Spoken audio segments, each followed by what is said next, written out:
I was born in a military family. My father was a high-ranking officer of the Soviet Army General Staff, inspector of land forces, stationed outside of USSR in every quote-unquote brotherly country or liberated country of the world.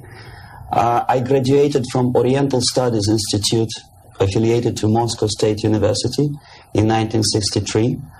I started working with Novosti Press Agency, the biggest propaganda and ideological subversion organization of USSR, which is directly under KGB. Ostensibly, it's a public news agency. Novosti in Russian language means news, but there are no news. It's mainly propaganda.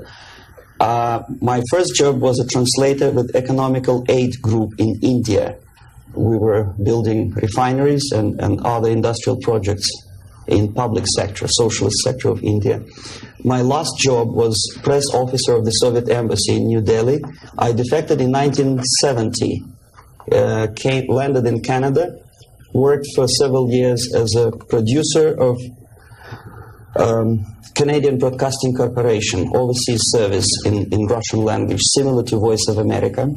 Then I was teaching at University of Toronto, Political Science Department, McGill University, Slavic Studies, and School of Journalism, Ottawa, in Carleton University in Ottawa. Last year, I joined a small Russian language publishing house here in Los Angeles, and now I'm a political analyst for weekly Panorama newspaper. Lumumba University language instruction was my so-called extracurricular activity, which is usually given to Soviet young communists as a non-paid job to prove loyalty to the party. I was instructing students from Asia, Latin America, and Africa before they entered an ideological indoctrination class. It was mainly Russian language instruction, after which the students usually join 2-year or 3-year extensive course in Marxist-Leninist ideological indoctrination, plus their own subjects of their choice, medicine, physics, chemistry, whatever. If after 5 or 6 years studying, they are proven to be, well, flexible, loyal, cynical enough to follow the Soviet foreign policy, they are being transferred to a KGB school for a period of 2 years, after which they are being dispatched back to their native countries and become so-called sleepers.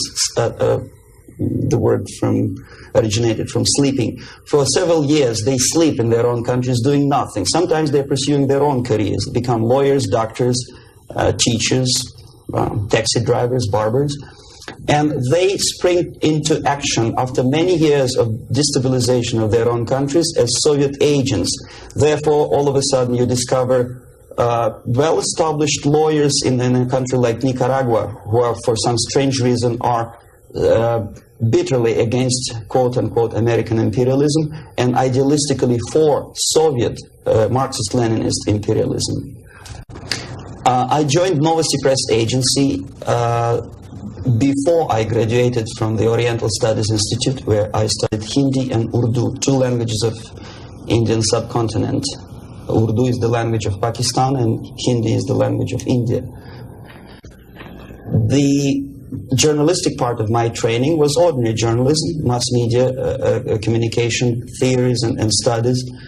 Together with that, we had a very extensive training in military, civil defense, intelligence, and ideological subversion. So even before I graduated, I started working with Novosti Press Agency, first as a translator, interpreter, and guide with foreign delegations who were invited to USSR and who were shown all the beauties of socialism and dispatched back to their countries to explain to their people how beautiful is socialism.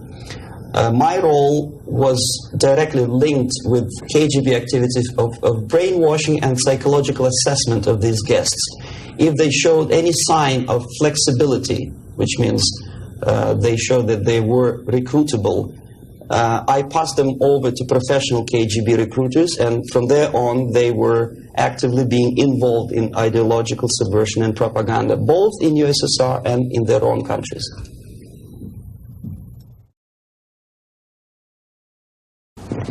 well, decision of course was very painful and difficult. But on the other hand, I didn't have any illusions or illusions about the Soviet system and communist or socialist system. It's the most rotten and unworking system in the world. Some people call it state capitalism, socialism, centralized planning, whatever. It doesn't really matter what kind of name you attach to the system. Basically, if you're a religious person, it's a devilish, satanistic system which appeals only to the most primitive, negative side of human nature. The basis of that system is denial of private property, human dignity, and personal responsibility, and of course any religious affiliation of a human being to God as a supreme being.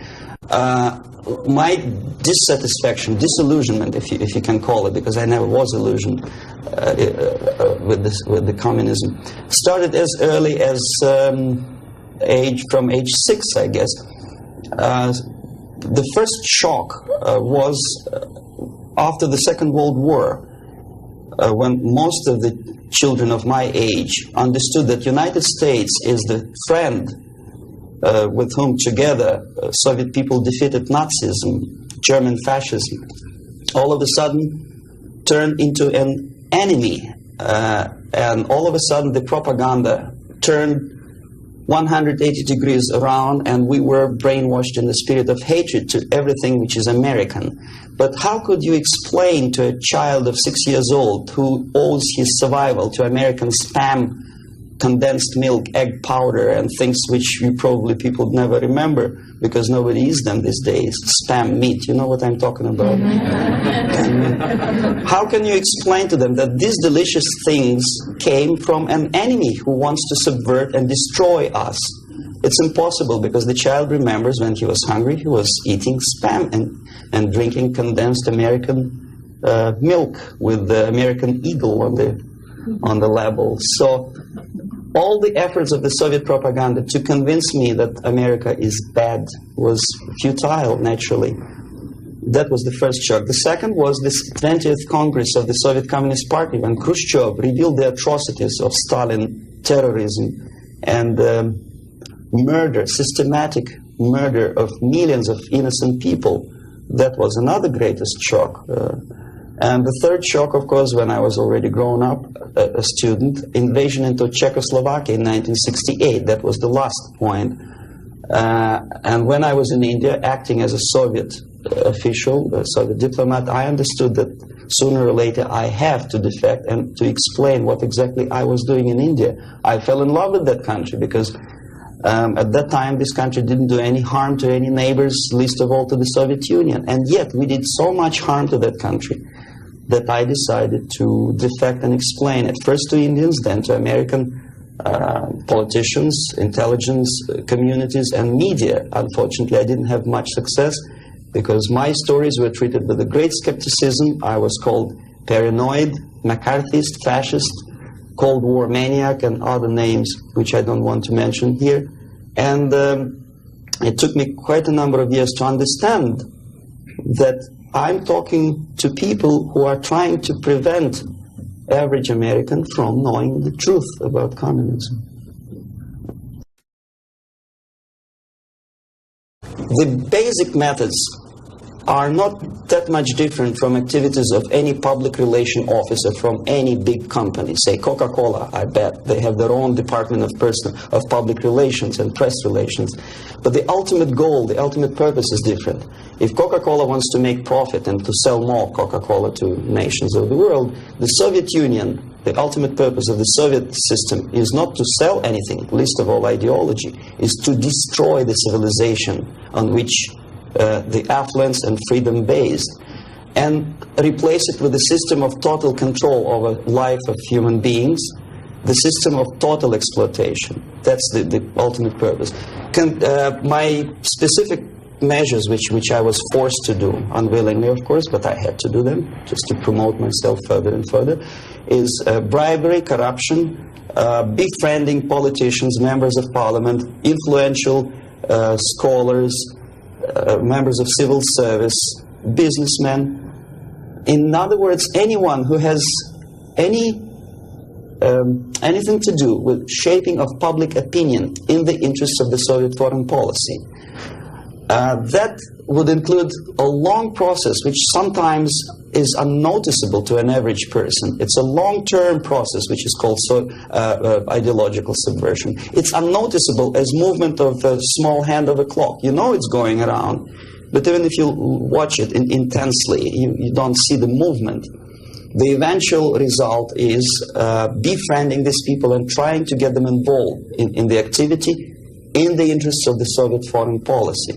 The immediate impulse when I learned that the Soviet Embassy, Department of Research and Counter-Propaganda, of which I was a deputy chief, is engaged neither in research nor in counter-propaganda. It is a department which is compiling information of private nature on individuals divided in two groups, good boys and bad boys. The sympathetic people were promoted in media and public life.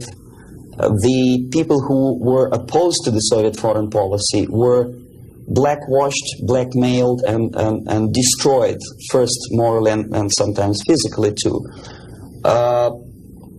Understanding of what I was doing came to me when I looked through a press release of United States Information Service describing an incident in a South Vietnamese city of Hue, captured by communists from Hanoi for 48 hours.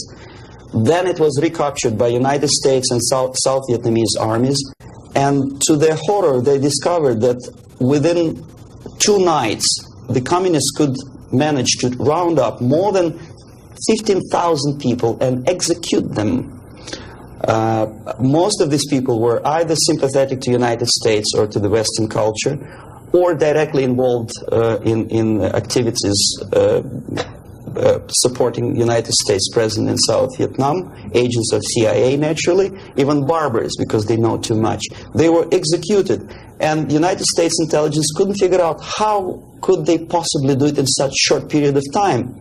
Later on they discovered, they found out from several defectors that long before communists occupied that city, there was an extensive omnipresent network of informers who knew exactly the addresses, the names, the whereabouts of each individual who was later executed.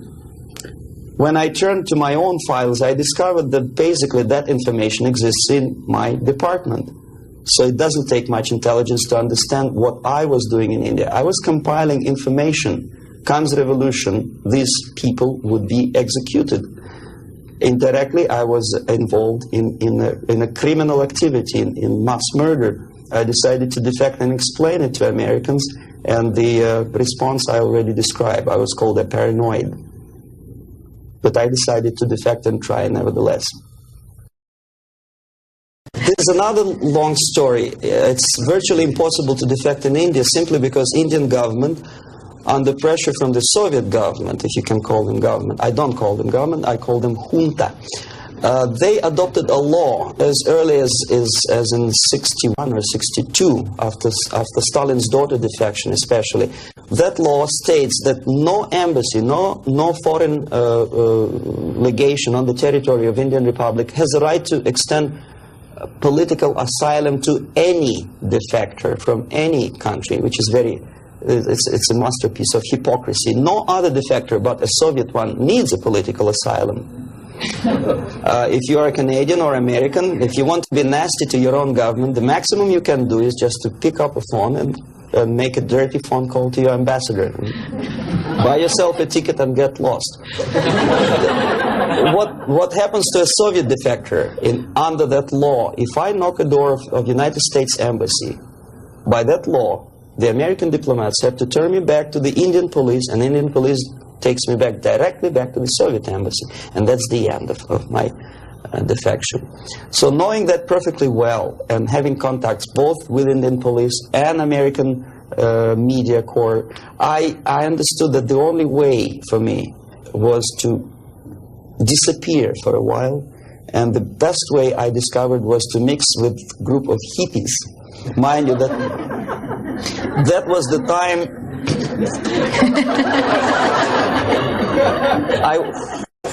I was 13 years younger, so I looked slightly different, of course. I studied so-called counterculture in India. Sometimes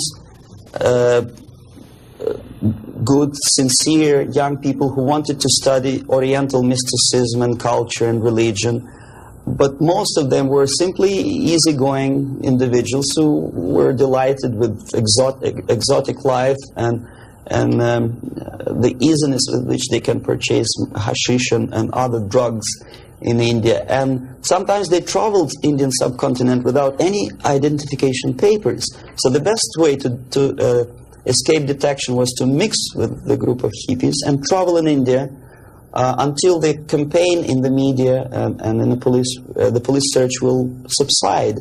All the newspapers in India carried my picture and announcement of the police that anyone coming forward with information about my whereabouts would receive 5,000 or 2,000 rupees. Knowing that perfectly well, I just walked India barefoot with beads and blue jeans, smoking hash and enjoying life. Until I found sympathetic journalists who smuggled me from India to Greece. Mind you, that was a military dictatorship at that time. Then only I approached American CIA, and they helped me to land in Canada as a legit, ordinary immigrant.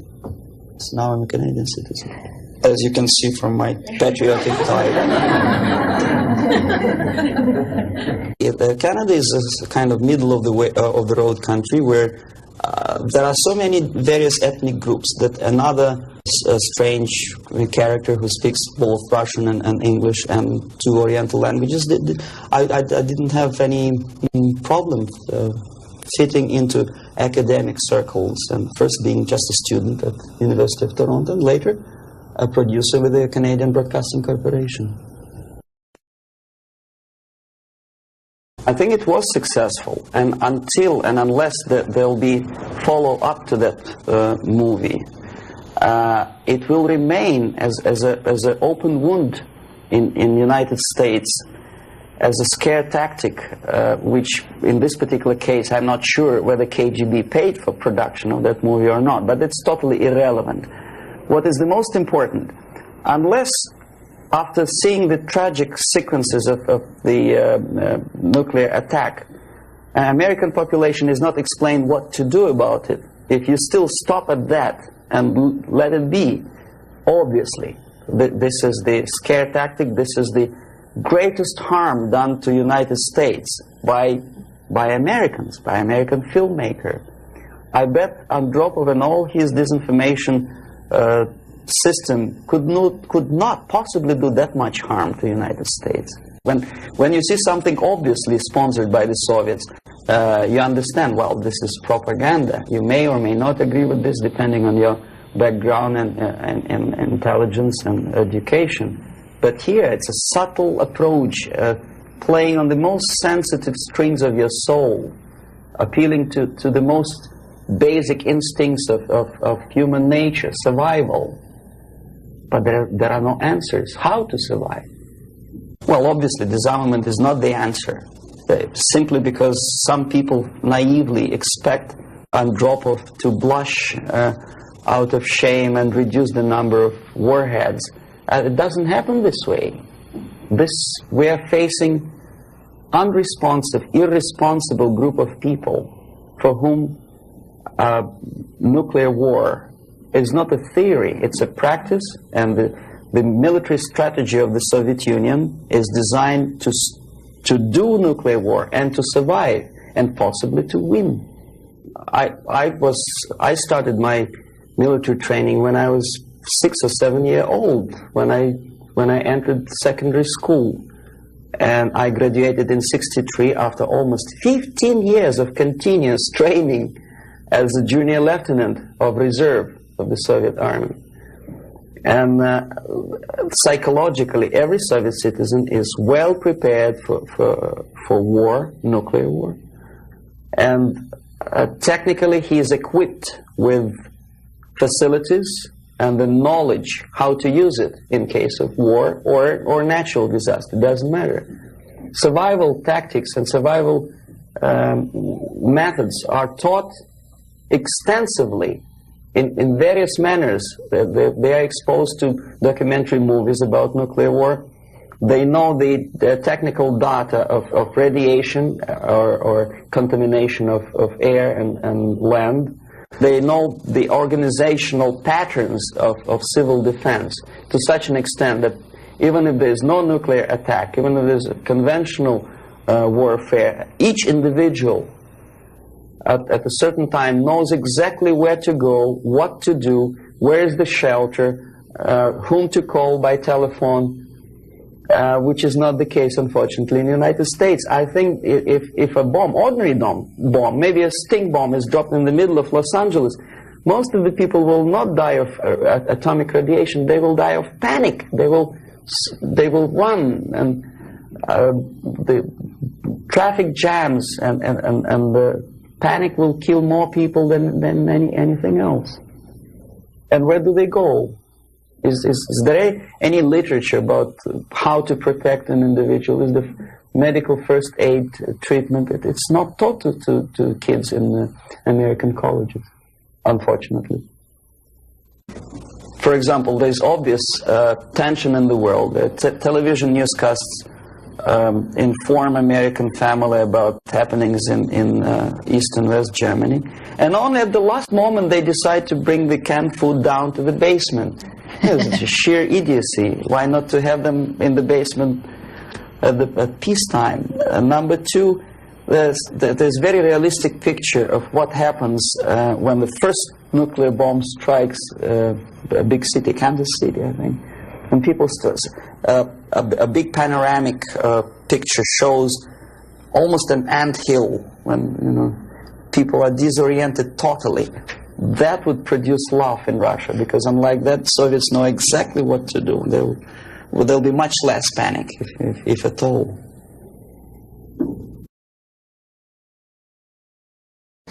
I know about infiltration of KGB into peace movement probably as much as an average American who reads newspapers systematically.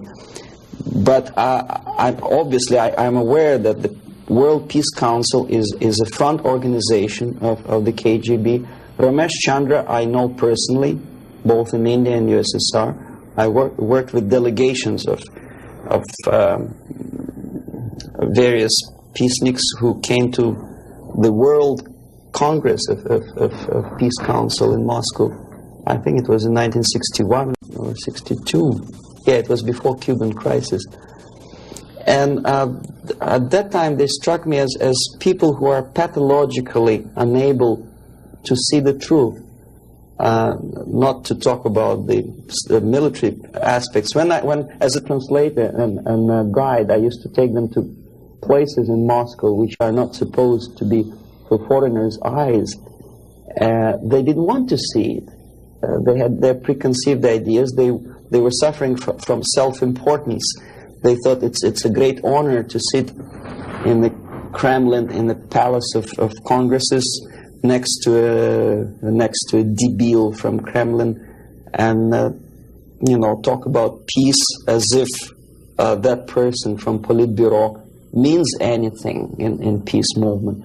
Self-delusion is the most predominant phenomenon among these people. Ramesh Chandra is a very shrewd politician who takes advantage of naive, misguided, idealistically minded, sometimes sincere people. But he is, my impression is that he's totally sold himself to the Soviets. He receives his payments or royalties or whatever you can call it in the form of prizes. Of course, it's very embarrassing if you approach a person of his caliber with money, with cash, and say, "Here, Comrade Ramesh Chandra, there's money for your propaganda in the interests of the Soviet Union." It's very unpolite. So instead, the Soviet Union creates artificial international bodies such as Jawaharlal Nehru Peace Committee, which consists of various progressive leaders, writers. Sometimes they're known figures, philosophers, educationalists.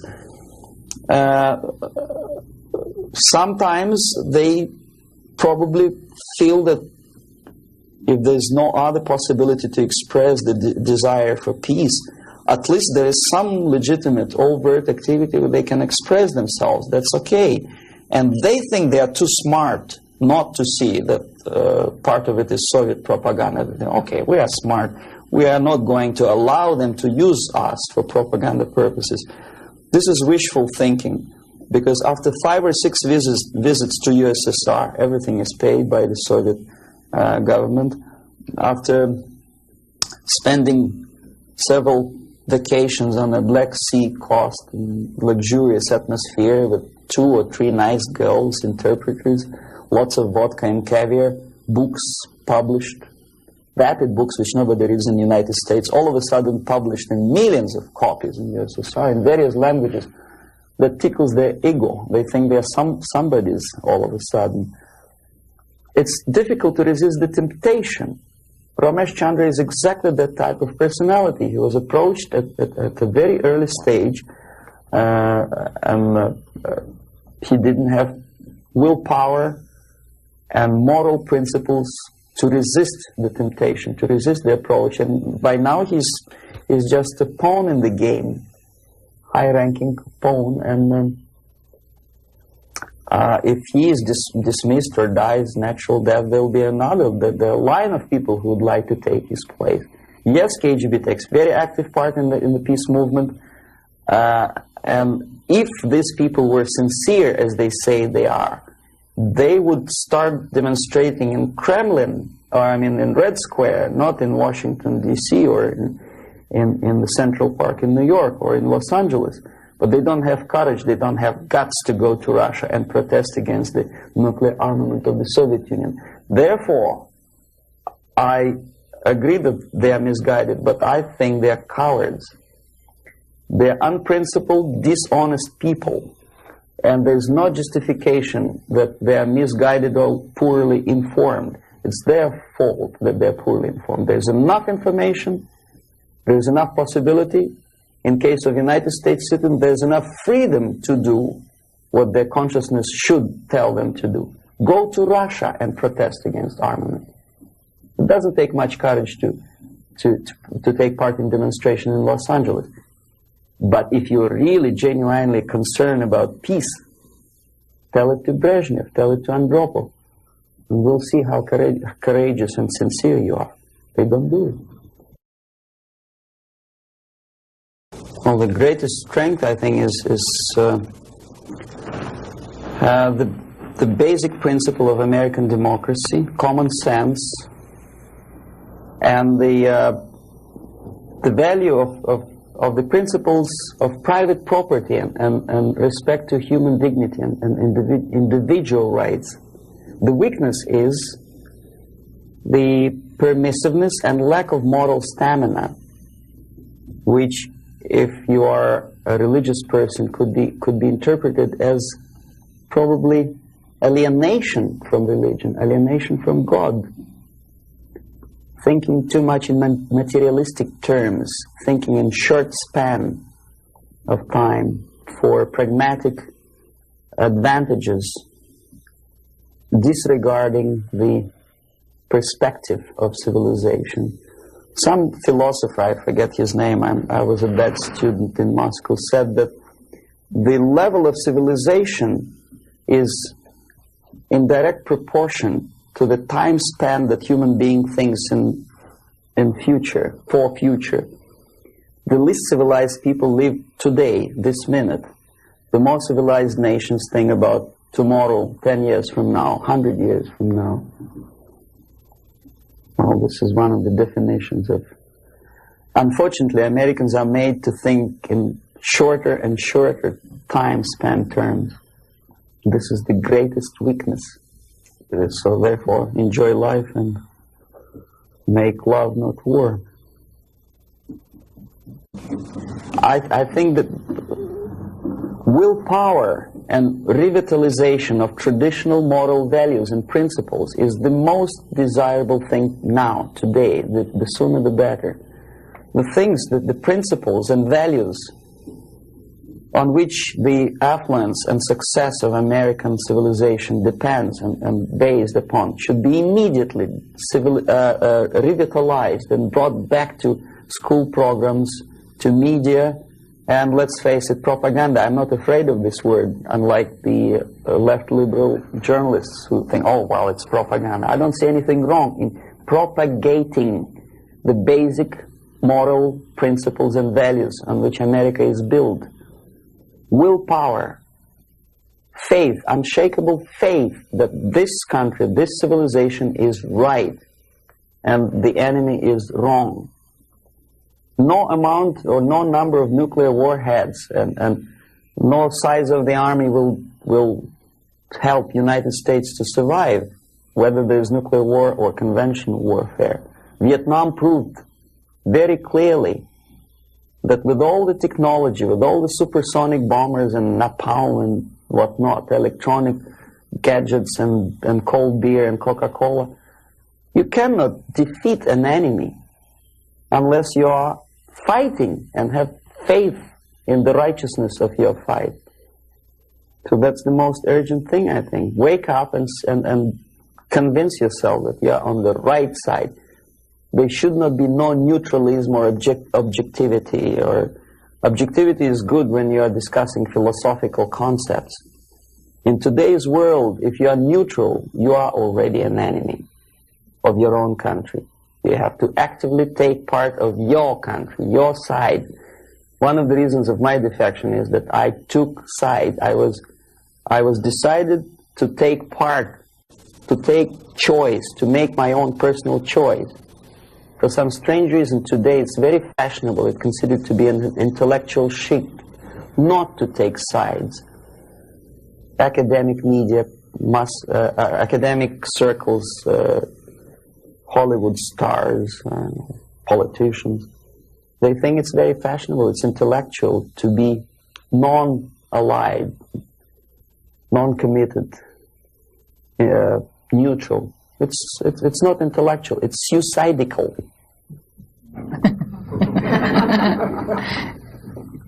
Suicidal. Okay, I'll start with a short explanation. I'm going to show you some slides now. The things that you're going to see, there's nothing new actually. They're reproductions from various media organs in the United States, USSR. Probably you see these pictures 100 times a day. I'm going to give you a different viewpoint on the same things, same facts that you see, and probably don't take much trouble to understand and think what you are seeing.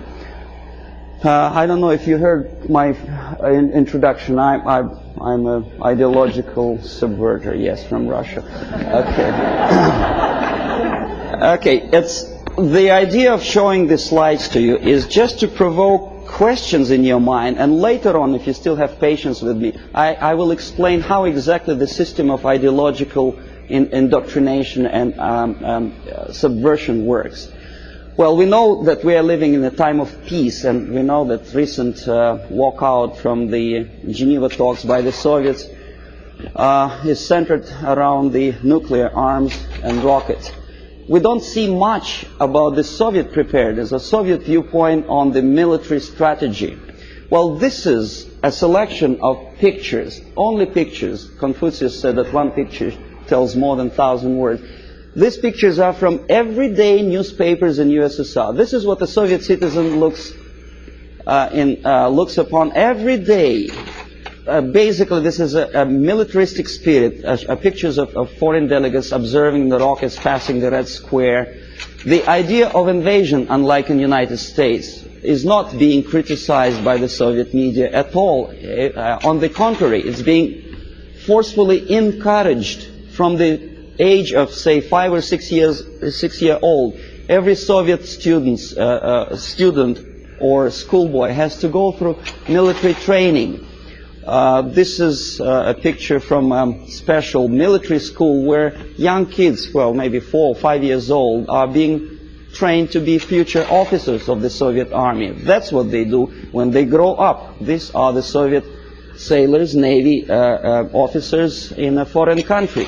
We criticize a lot American presence in foreign countries, but we never criticize and we never pay too much attention about these planes landing with ammunition and firearms in, say, countries like Ethiopia. These are the pictures in Time magazine which probably you've seen and then forgotten about it. These are the Soviet tanks on foreign territory. Are there any protest demonstrations in Los Angeles or New York City? No. These are the Soviet military advisors. Nobody tells them Russians go home. How it starts? The media obviously plays a great role. This is a political cartoon from a Western newspaper. You see, it was published sometimes after the Second World War. These 4 columns of peace, pay attention to whom they are being erected. Roosevelt on the left, Churchill on the right, and Stalin in the middle. A peacemaker, Stalin. Okay, this is another thing. Chicago Tribune, January 1945. Destiny's Child. New Year, 45, is born. Look who is looking with love and affection. Churchill, Roosevelt, Chiang Kai-shek, and Stalin. And this is how the Soviet media describes Churchill as a warmonger. Искусство, Moscow, 1951. This is how the Soviet media presents American militarism linked with Nazism. This is how the Soviet media illustrates South African colonialism, not much different from a political cartoon in New York Times or Los Angeles Times. As a matter of fact, almost similar. Growth of inflation due to military expenses. A political cartoon from Pravda newspaper. It could be published as it is in Los Angeles Times. Nobody would wonder. NATO is criticized by the Soviet media, but so it is by the American media. Law and order, justifying the former military criminals. This picture. This is what this is a number of books which I selected in an average university bookstore. Most of them are left-wing propaganda. Erich Fromm, May Men Prevail. The Indochina story, of course, from the viewpoint of left. Lenin's work, How to Deal with Communists, by a former ambassador to USSR. Marx and Engels, Lenin, Herbert Marcuse. The communist movement. These are the books which are included in the list of reading for an average student of political science department in any college of Canada or United States. These are the books which are on sale in United States and Canada. Soviet propaganda. These are the booklets and magazines published by Novosti Press Agency, for which I worked for 12 years. No restriction for these booklets. I found them on the campus of Toronto University. Half of these books I edited myself when I was working for Novosti in Moscow. This is a very interesting thing. It doesn't say much unless I explain what it is. These are the seals attached to crates of books imported from USSR to Montreal. As you can easily see, the seal is unbroken, which means that the customs in Canada didn't bother to see what's inside. And as I know from my personal experience, we used to import machine guns, AK-47 and ammunition through India to Bangladesh in exactly the same crates. Signed, printed matter, to Dhaka University. This is what editor of Time magazine suggests you to read at the time of invasion, fall of Southeast Asia to communists. Solzhenitsyn's Gulag Archipelago is on the bottom of the list according to the editor's choice. Why on bottom of the list? These are the books which are never included in the list of compulsory reading to in any university or college in the United States or Canada. Look what the student is missing. The Death of Stalin, Childhood in Prison, Ferment in Ukraine, Russian Secret Service, The Great Terror. These are the books which for some strange reason Americans are denied the freedom and right to read. Why America is in global retreat? Have you ever seen this book on a campus? No, of course not. I know that. Anthony Sutton, National Suicide. Have you ever had a chance to read that book? Oh, you had? Well,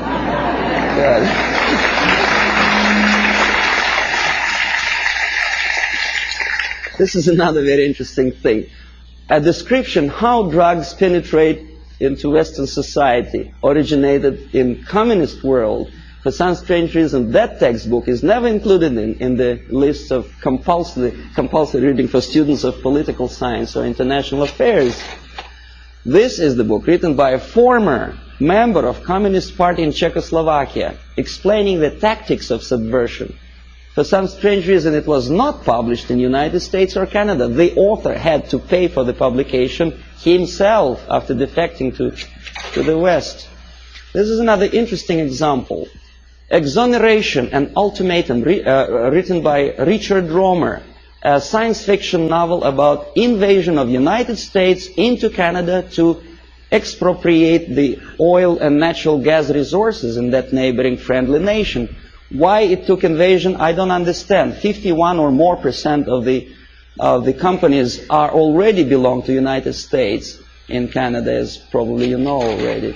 Who is the author? Richard Romer is a dynamic and dedicated exponent of the needs of potential. And so anyway, he's a friend of Pierre Trudeau, a former military officer. And what he writes is something that Andropov probably would be very happy about. He describes a situation when the only thing that saves Canada from United States military occupation is a call from Andropov to the President of the United States, threatening him with the reply or the military answer to an invasion of Canada by United States. And this is written by a close friend of Pierre Trudeau, a politician, a former military man. Why? Is he a paranoid or am I a paranoid? These are the three books published almost simultaneously, sometimes in the middle of 70s. CIA and the Cult of Intelligence. CIA Diary by Philip Age and the KGB by John Barron. I tried to buy the KGB, but it was not in the bookstores of Canada or United States. The previous two books on the left were. This is the author of the most anti-American book, The Defector to the Communist Side, Philip Age. He is alive. Nobody is threatening his life. Nobody is poisoning him with the poisoned umbrella. This is, you know who?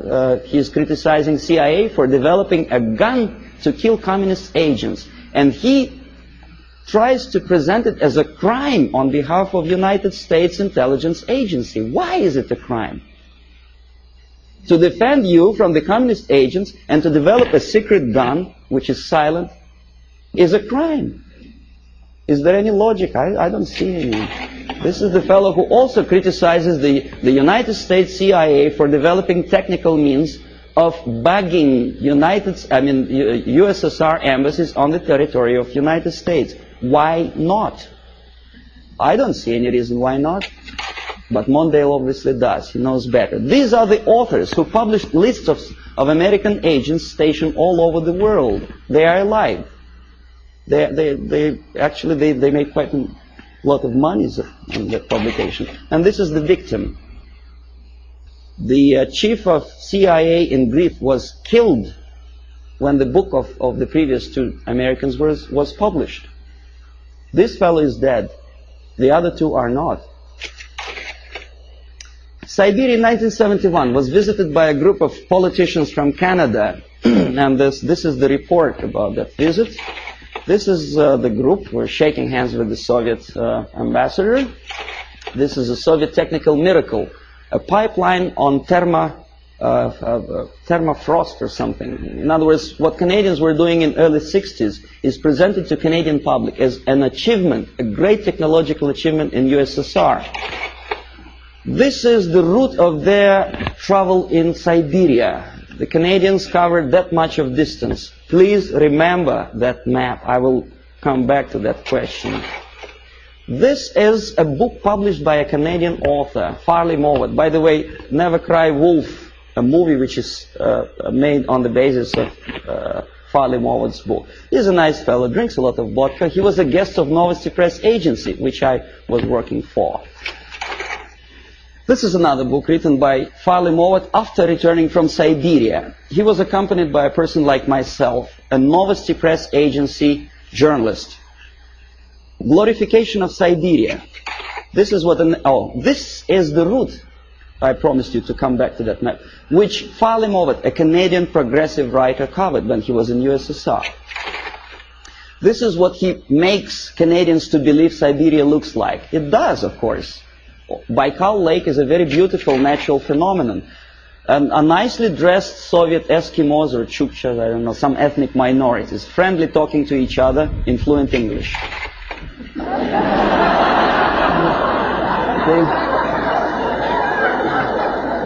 The nice motel somewhere in the middle of Siberia. Huge electrical projects. It is true, it is built, but they never mentioned by whom. And this is what I eventually wanted to show you. These are the two routes. First one in red ink by Canadian government delegation. In blue ink by the author Farley-Mowat, accompanied by Novosti Press Agency. The black dots are locations of Soviet concentration camps.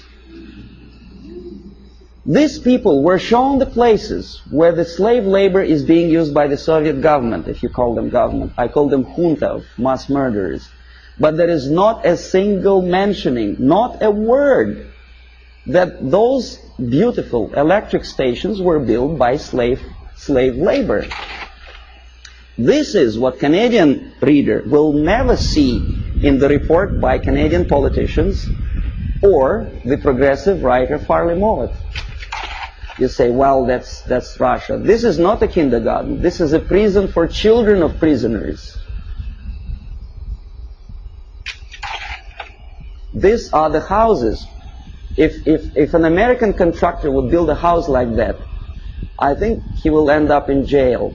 But this is what is being shown to some naive foreigners as achievements of Soviet technology. Naturally, if you follow the editor's choice and advice, you will never understand that the description, the most detailed description of Soviet concentration camp system is put on the bottom of the list.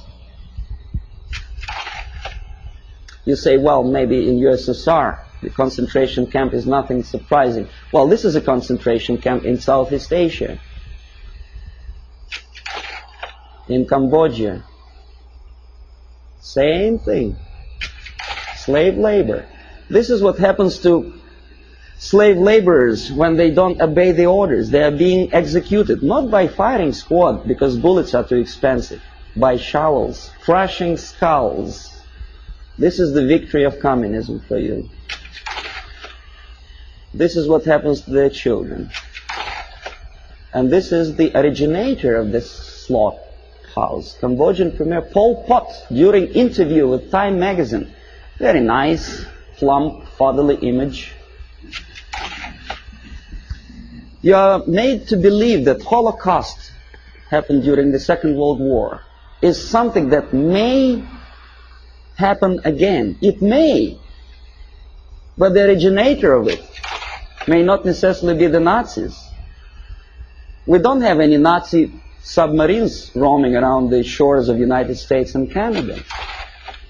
We have liberation forces. That's what Holocaust. This is happening right now, after the so-called National Liberation Movement. This is a still from a movie, Holocaust, a television production. The Nazis are shooting the prisoners, the Jews. We are made to, well, it's horrible, of course, there's no denial. It happened many years ago, and the tactic which I will explain you later, if you have patience with me, is sidetracking your opinion from present danger to the past. From this is present time, this is past time. This is happening right now in Asia, Africa, and Latin America. Is there any movie about Holocaust which happens now? No. This is what happens in, well, it did happen in Rhodesia before it becomes Zimbabwe. It's a black girl, by the way, not a white one. This is the result of the socialist movement. These people were killed by those who are now in power in Zimbabwe. And we call them reverend bishops or whatever. This is the supply of Soviet arms to Rhodesia before it turned into Zimbabwe. And this is a very interesting picture. A poor South African is showing his internal passport, saying that there's no freedom and he has to live wherever he's assigned to live by the police. For some strange reason, not a single media outlet in the United States makes a comparison, because in Russia every citizen has a passport like that. And the Asian ethnics in USSR do not have the right to live in those areas which are designed for the whites, and the other way around. But we are getting emotional about this passport. Why not about Soviet passport? The answer is flowing in the wind, how they sing in the wind. Okay, the feeling of guilt. Open any magazine. There are lots of pictures like that. Hungry people asking for your dollar. Donation. Think about it. Emma De Leon has no one else to turn to except you. See how many pictures? I collected them within 1 week. And who helps them? Rock stars. Through United Nations, UNICEF. And how they use this money? They buy arms. Have you noticed that countries like Philippines never ask for donations? Why? Because they have free market system. Oh yes, they have military dictatorship, oppression of civil rights. But for some strange reason, only those countries which are already liberated by Marxists are asking for your donations. Why? And when they get these donations, will you be my friend? This is what Time magazine wants you to think. If not, the implication is this is what's going to happen. Powezi, when white miners stationed in this small country, African country, were murdered by so-called National Liberation Movement. This is the result. Raped and murdered after your donations. And who is supporting these movements? Of course, United Nations. Okay, we'll come later on to the question of semantic manipulation. Everybody knows that United Nations is not united and it's not nations, but we continue to call them. I don't know how many people noticed the striking similarity between the emblem of United Nations and emblem of the USSR. You think it's coincidence?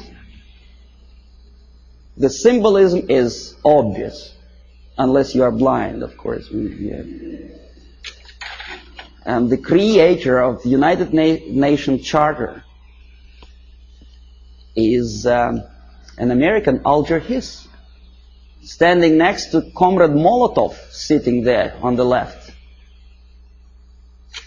We know he was a Soviet spy, but he is at large now.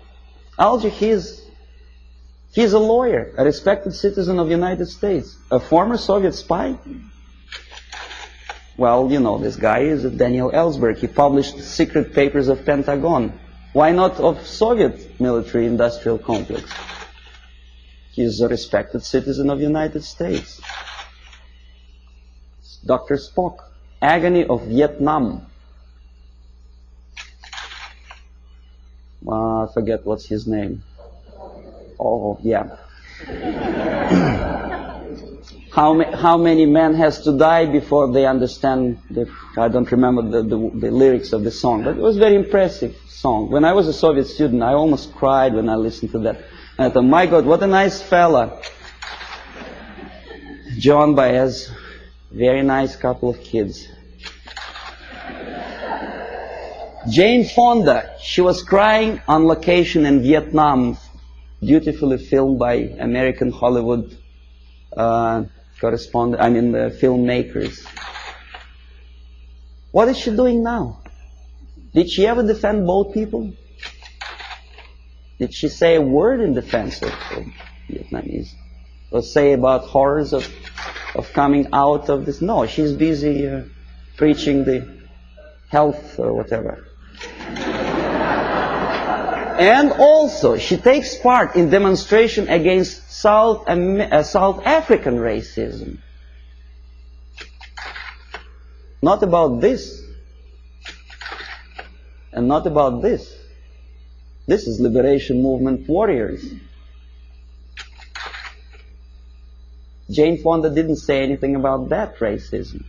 A black killed by blacks simply because he is anti-communist. That's just a symbolic picture. Okay, now next thing, I'm going to show you some slides which are also nothing sensational, but may provoke some questions in your mind. Maybe not.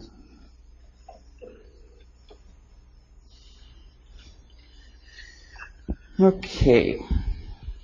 The more questions you have, the better, because we'll come to systematic explanation of the phenomenon later. Now I want you just to get excited. Hollywood actress talking to Fidel Castro. Nothing wrong, of course. Depends what is the message or what's the subject of talking. I bet you never heard about this fella. He's an American singer, Dean Reed. He's singing in Moscow for some strange reason. And you know what he's singing about? Oppression, civil rights in USA, and about poor Americans who cannot survive. Well, I don't want to be too critical of Pope of Catholic Church, but some statements which he made at the earlier years of his becoming a pontiff of Catholic Church, strikingly unpleasant to me. Communism and church can coexist. Can they?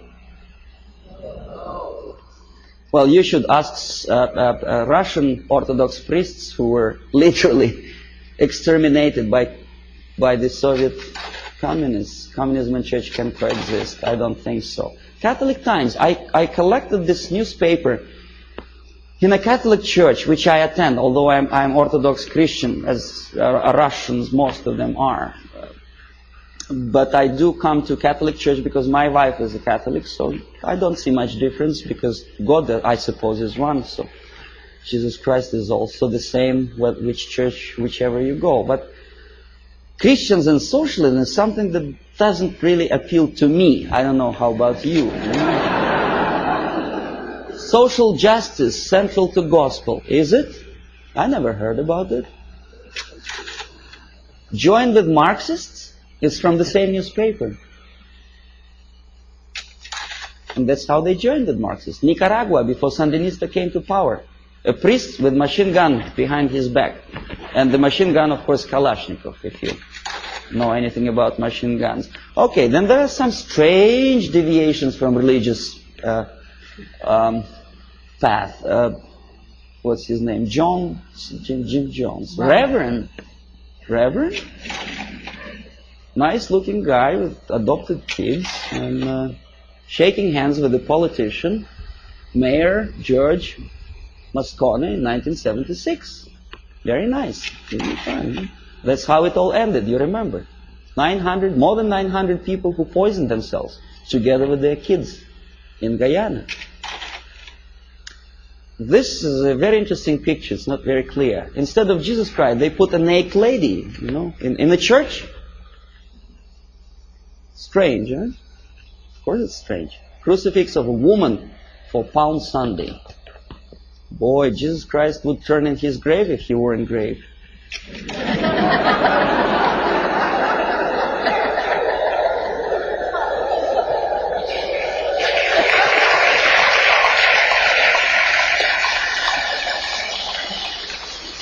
Now this is something that also indicates some strange occurrences within the framework of organized religion. In Struggle, a paper with hammer and sickle, published by a Canadian group of Trotskyites, very dynamic, extremely radical group. They challenged the question, whose democracy is this? meaning that Canadian democracy is not democracy at all, simply because that radical group is challenged by the local police, right? So nothing new, we know about this. But look where this paper is being distributed. Political repression, Friday, October, Battle Street, United Church. Strange, eh? See, this is the same leaflet, enlarged. This is another thing. President Carter handed over an antique crown belonged to Church of Hungary to the present communist regime of Hungary. Why? I don't understand. To make them friendlier to church? I doubt. Feminist movement. I don't know how you feel about feminism. I don't think that to be equal with men, you have to politicize your movement. You cannot legislate equality. You have to be equal. But that distracts your mind from real issues of family, loyalty, and well, if you feel moral foundations, and they make a great political capital on that. First Lady of the United States sitting to some kind of, I forget what her name was, exposing her tits to the media. I mean, this is, and by the American media standards, this is something normal, acceptable. A First Lady of the United States together with a lady who burns her bra.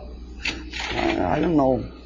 Well, ladies in the army, of course, I don't know what's your opinion. I never heard about girls in the Soviet army, especially in the infantry force, simply because when they have period, that may create a problem for invasion of, say, Afghanistan.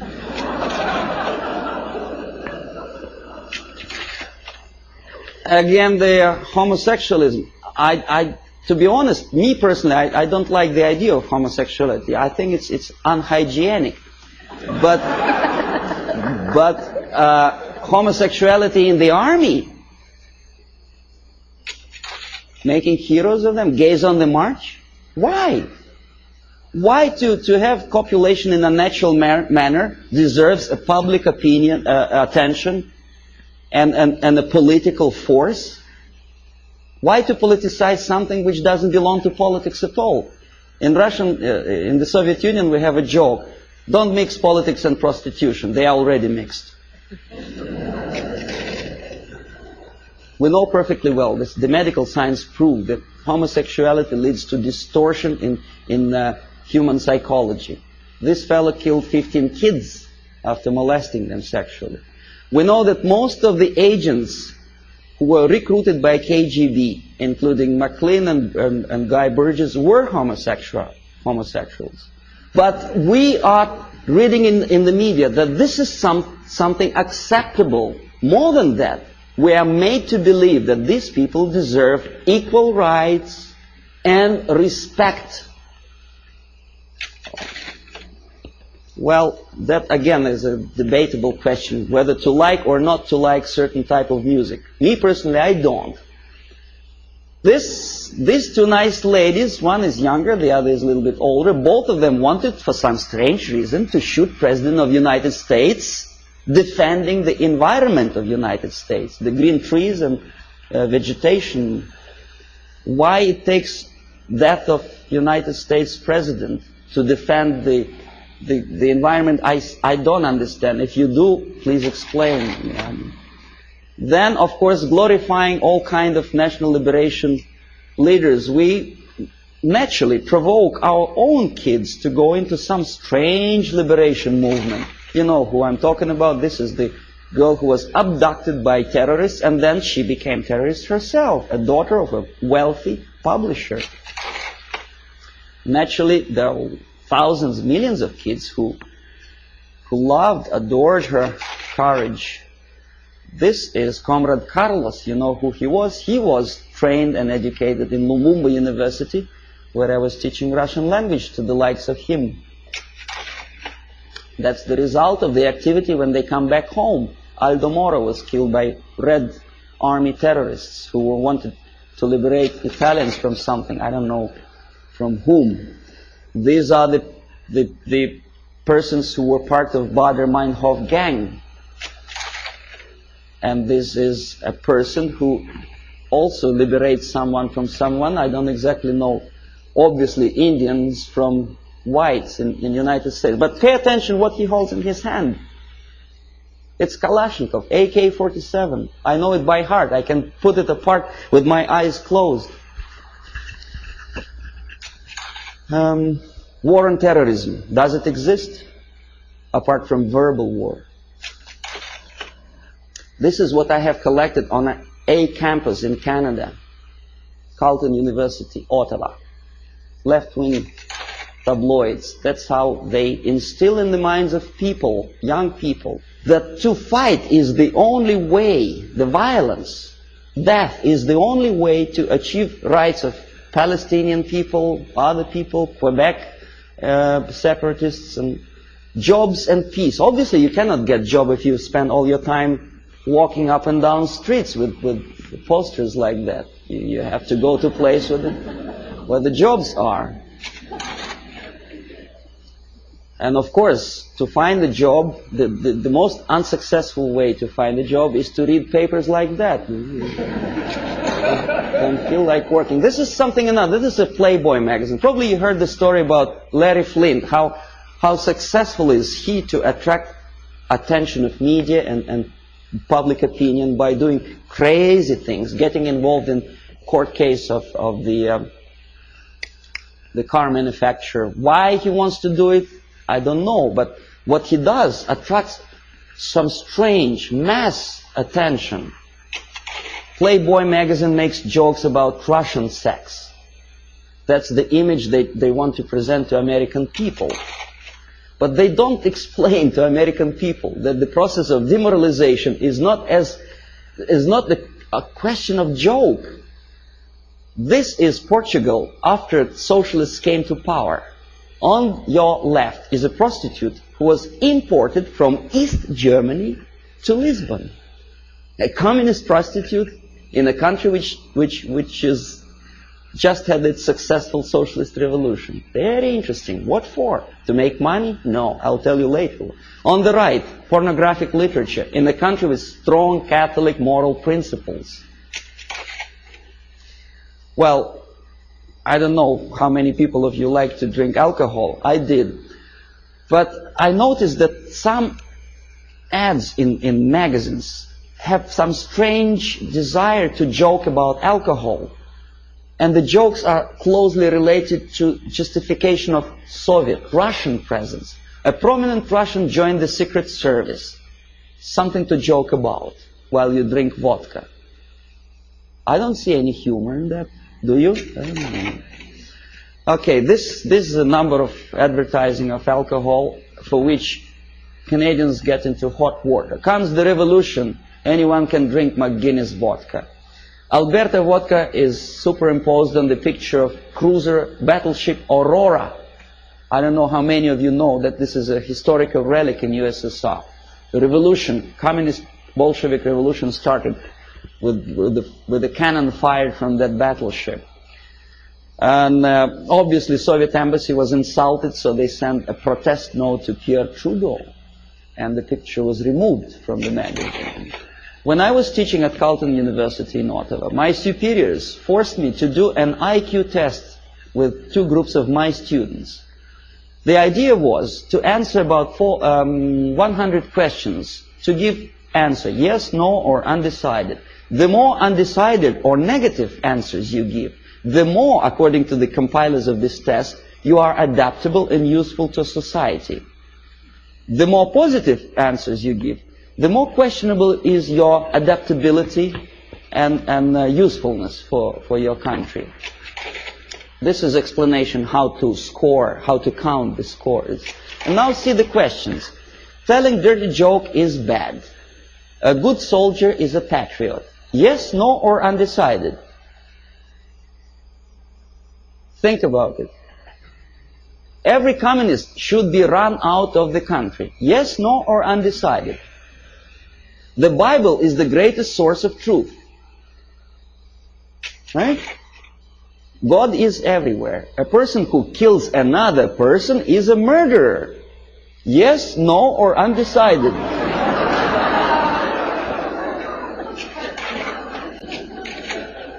Okay, now, if you don't believe me, let's come back. See, I want to repeat you once again the conditions of the scoring. The more undecided and negative answers you give, the more you are adaptable and flexible and useful for the society. Do you understand what they are doing to kids? Okay, they are doing two things at a time. They teach them moral relativism. They teach them how to lie to get a greater score. Because obviously a child would say if a person kills another person, he is a murderer.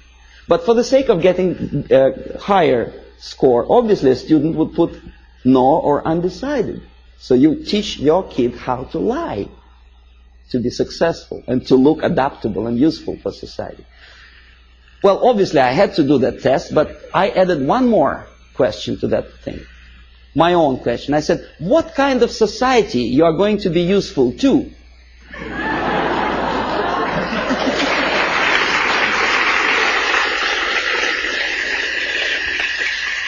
And most of my students give me an excellent answer. They say, a society where there is no moral principle, no respect to God, love, family, and working ethics. Very simple. They are not that stupid. Here we are, Comrade Brezhnev. Now, this is the picture from a Soviet magazine. Obviously, Soviet media tries to project their leaders in the most respectful way. Very impressive, very fatherly, very serious person. There is nothing surprising. What else is new? Of course. But this is Time magazine, an American magazine. The caption is not quite clear, but it says basically that Comrade Brezhnev doesn't give interview to Time magazine. The message is clear. He's a positive, caretaking person. He's too busy to take care of the world problems and economical problems in Russia. It's a very humorous caption. But nevertheless, the impact, if you are not quite concerned about politics, what is your impression about this nice gentleman?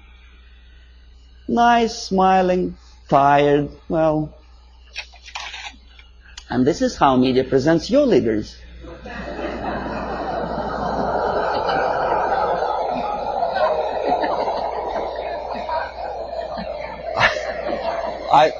I don't know whether he deserves to be presented like that or not. This is a different question.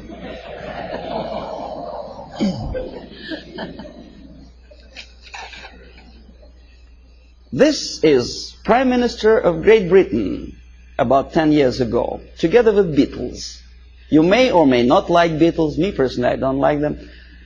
But a Prime Minister of a country together with entertainers.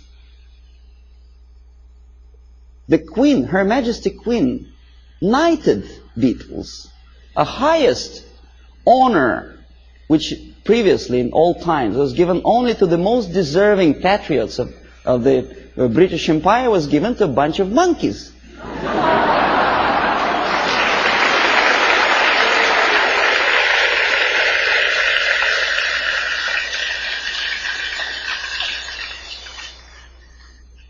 Valéry Giscard d'Estaing is playing football. He's our guy. He plays piano. No, never mind what he does for politics or world problems. He's nice, charming personality. Helmut Schmidt is taking part in the circus performance. Nice, charismatic leader. Never mind what his policies are. He's popular. He's in the section of People of Time magazine. First Lady of the United States together with the pop singer, folk song singer. Well, so what? You know, we had a saying in Russia that in old times, clowns were entertaining the royalty. Today, the mightiest of the world think it's a privilege to appear with entertainers. Just the reverse of the old principle, you know. They are the entertainers of entertainers. because they want it for their political career. Ed Kennedy dances in Moscow. Why? I mean, is that his business to go to USSR? Why doesn't he occupy himself with something more relevant to the urging problems of the world? He thinks he is going to be popular. In America, maybe, but in Russia, they look at him as a schmuck out of his mind.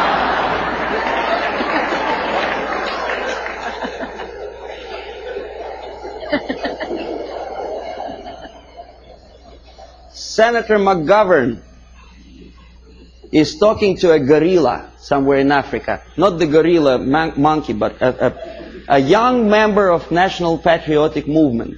The movement which is indoctrinated by the Soviets, armed and paid for. He thinks he's smart and he's something to admire. I bet the guys who are standing behind don't think this way at all. Well, Kissinger just by mistake is here. Would you buy a second-hand car from this?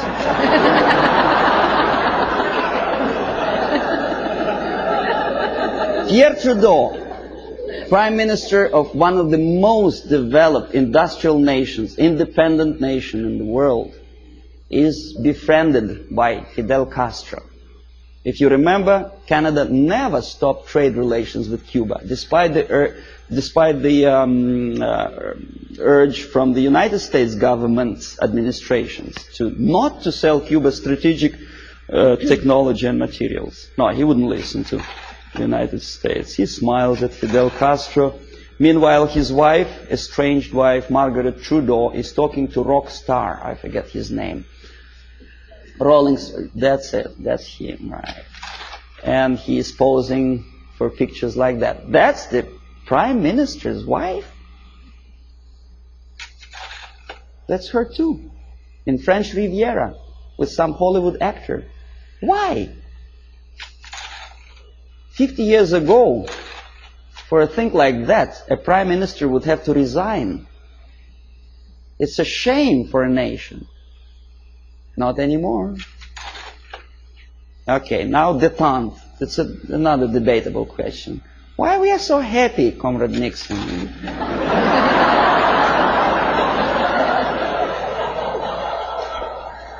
What is so funny? I would like to ask.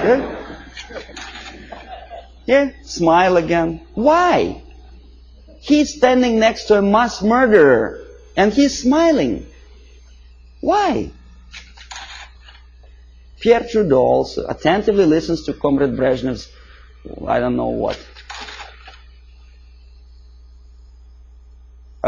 West German chancellor is helping Comrade Brezhnev to stand up because the senile leader of Russia is unable to stand up without Western aid.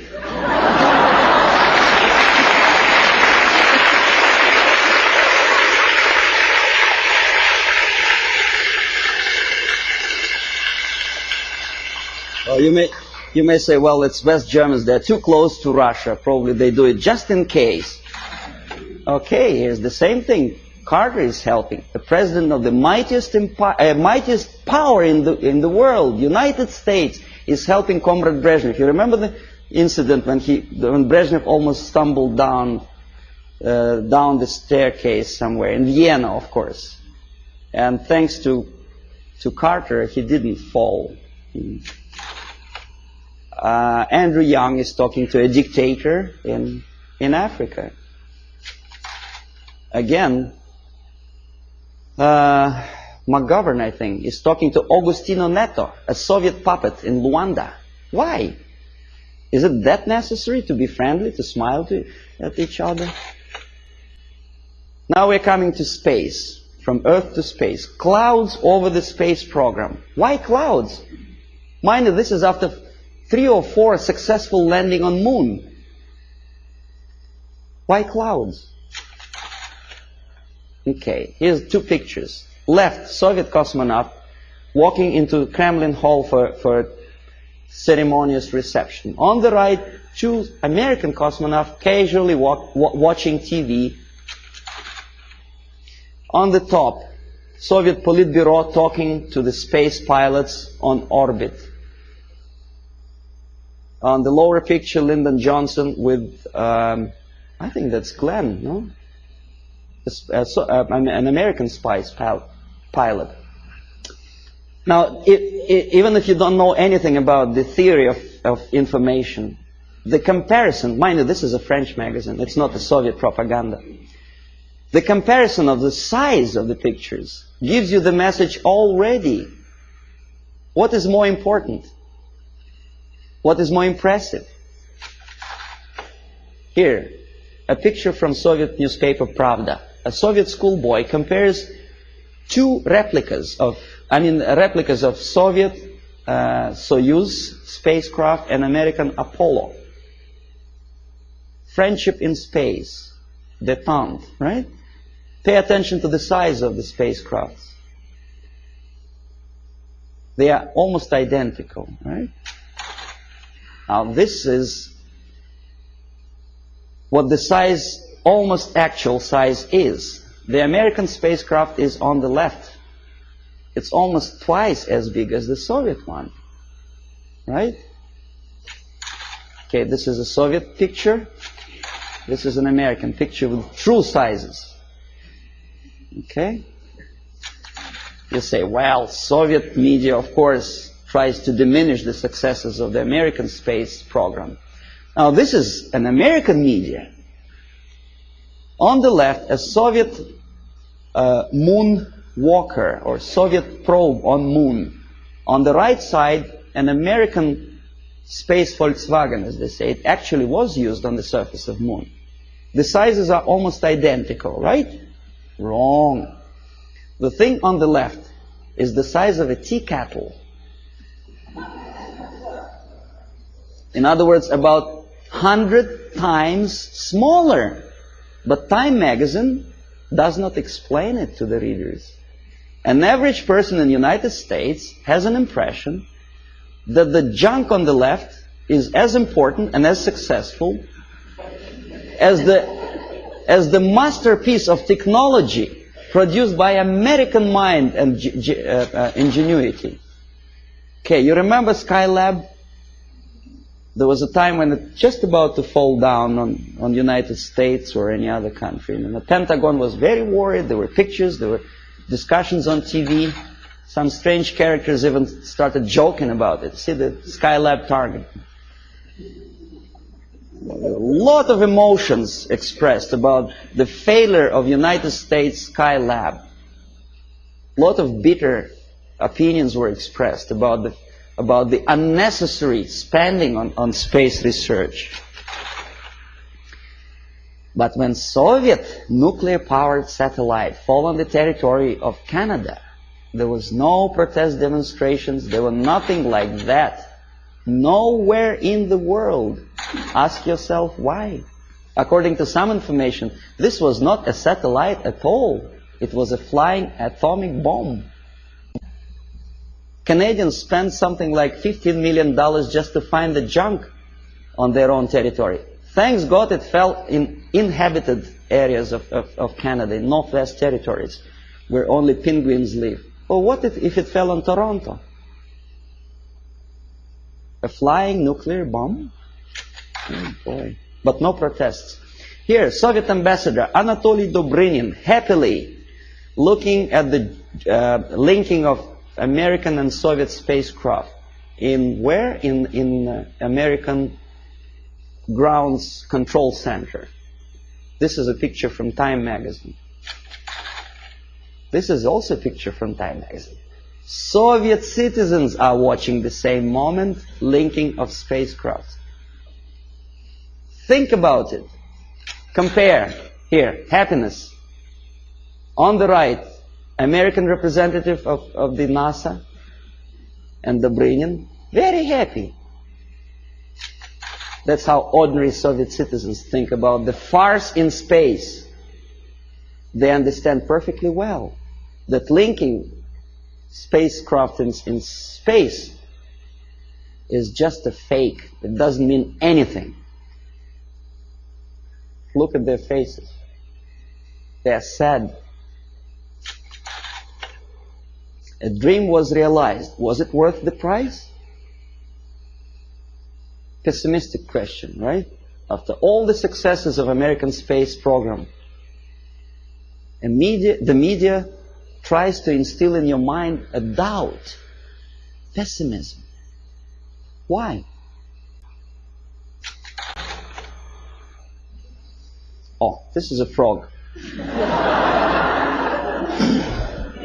I don't know how much you know about frogs. I'll tell you that a frog can see a mosquito only if it moves across the area of its vision. If a mosquito quietly sits on a grass blade, the frog doesn't notice it. That's the attitude of American media. They do not notice problem unless it moves, and moves close to Hilton, where they station.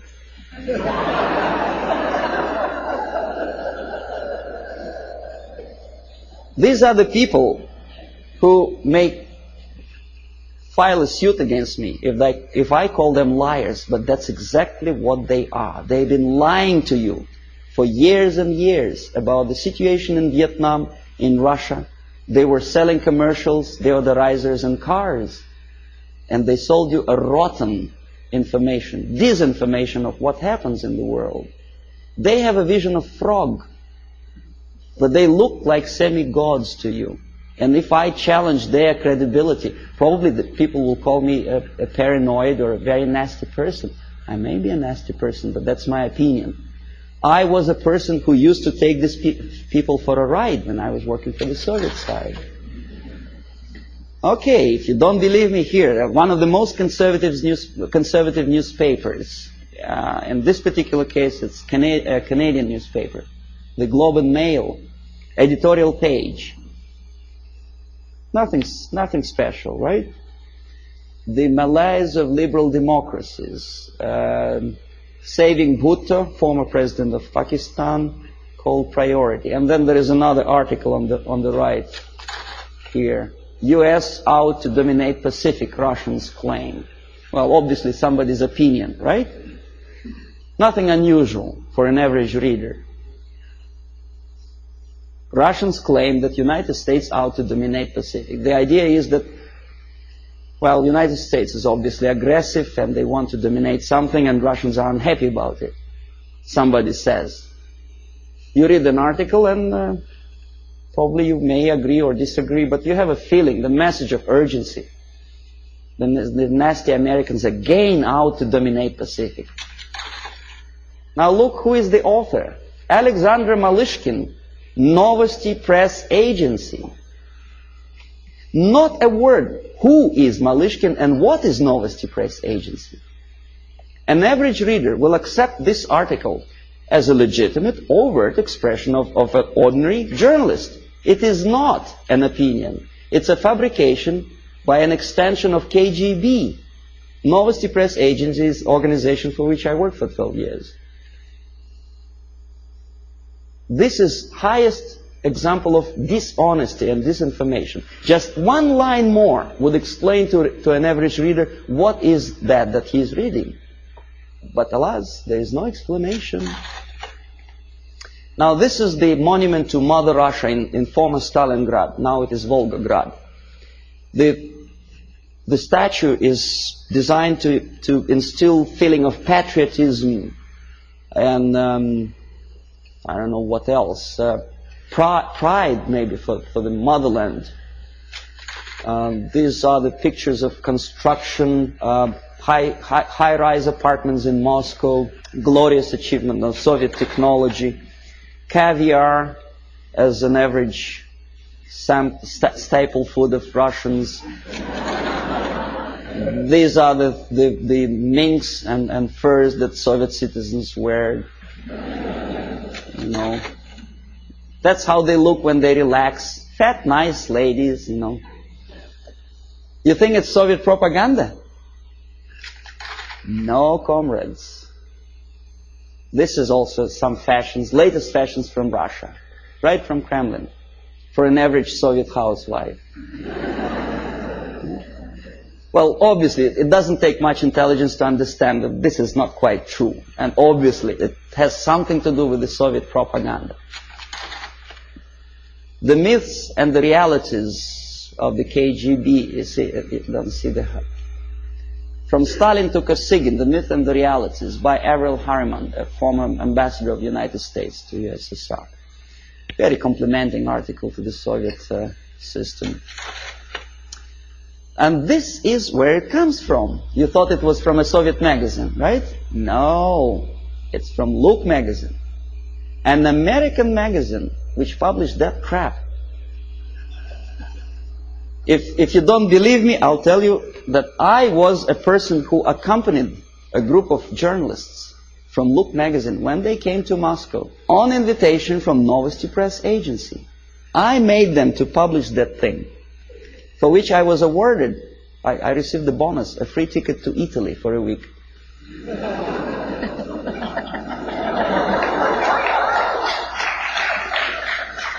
Now, this has looked like sheer high-class idiocy, but unfortunately, this is exactly what happened. It didn't took me much effort to convince the Americans, to tell the American journalists from Look magazine, to bring back this magazine, to dedicate the whole issue to the glorious anniversary of Soviet Revolution. This is what you were reading in your American magazine. This is how an average American perceived the Soviet way of life. A happy Soviet citizens. This is what an average girl in Russia wears. This is what they eat and drink. This is how they build their apartment houses. And this is how they're fiercely patriotic. Amazing. Anyway, so I will explain you how it all happens. The last two pictures I will not comment. I want you simply to look close into these eyes.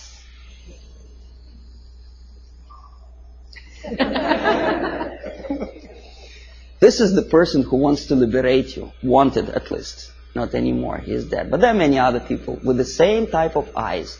If I were a deeply religious person, my answer to that picture would be, these are the eyes of a Satan.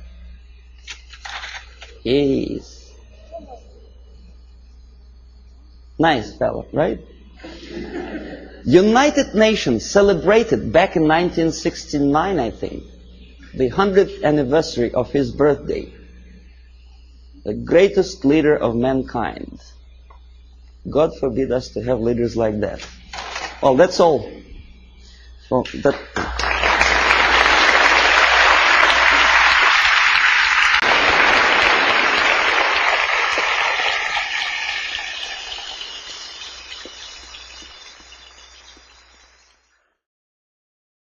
Subversion is the term, if you look in a dictionary or criminal code to that matter, usually is explained as a part of activity to destroy things like religion, government, system, political, economical system of a country. And usually it's linked to espionage and such romantic things as blowing up bridges, sidetracking trains, cloak and dagger activity in Hollywood style. What I'm going to talk about now has absolutely nothing to do with the cliché of espionage or KGB activity of collecting information. So the greatest mistake or misconception, I think, is that whenever we are talking about KGB, for some strange reason, starting from Hollywood movie makers to professors of political science and quote-unquote experts on Soviet affairs, or Kremlinologists as they call themselves, they think that the most desirable thing for Andropov and the whole KGB is to steal blueprints of some supersonic jet, bring it back to Soviet Union and sell it to the Soviet military-industrial complex. It's only partly true. If we take the whole time, money, and manpower that the Soviet Union and KGB in particular spends outside of USSR border, we will discover, of course there are no official statistics unlike with CIA or FBI, that the espionage as such occupies only 10 to 15% of money, time, and manpower. 15% of the activity of KGB. The rest, 85%, is always subversion. And unlike a dictionary of English, Oxford Dictionary, subversion in Soviet terminology means always a destructive, aggressive activity aimed to destroy the country, nation, or geographical area of your enemy. So there's no romantics in there, absolutely. No blowing up bridges, no microfilms in Coca-Cola cans, nothing of that sort. No James Bond nonsense. It's most of this activity is overt, legitimate, and easily observable if you give yourself time and trouble to observe it. But according to the law and law enforcement systems of the Western civilization, it's not a crime. Exactly because of misconception, manipulation of terms. We think that subverter is a person who is going to blow up our beautiful bridges. No. Subverter is a student who comes for exchange, a diplomat, an actor, an artist, a journalist like myself was 10 years ago. Now, subversion is an activity which is a two-way traffic. You cannot subvert an enemy which doesn't want to be subverted. If you know history of Japan, for example, before 20th century, Japan was a closed society. The moment a foreign boat comes to the shores of Japan, the Imperial Japanese Army politely tells them to get lost.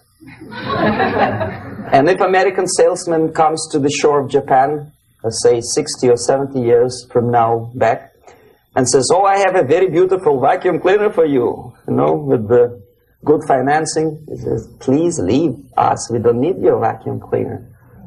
If they don't leave, they shoot them to preserve their culture, ideology, traditions, values intact. You were not able to subvert Japan. You cannot subvert Soviet Union because the borders are closed. The media is censored by the government.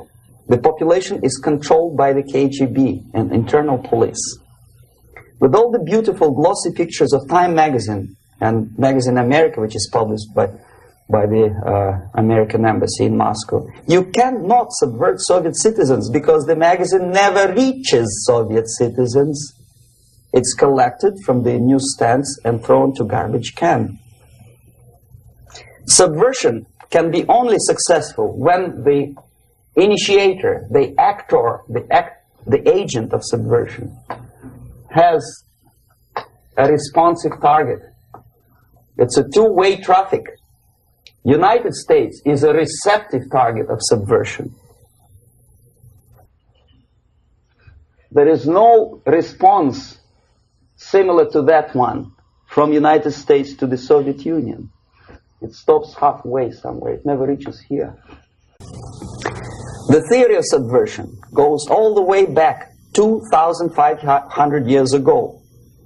The first human being who formulated the tactics of subversion was a Chinese philosopher by the name of Sun Tzu.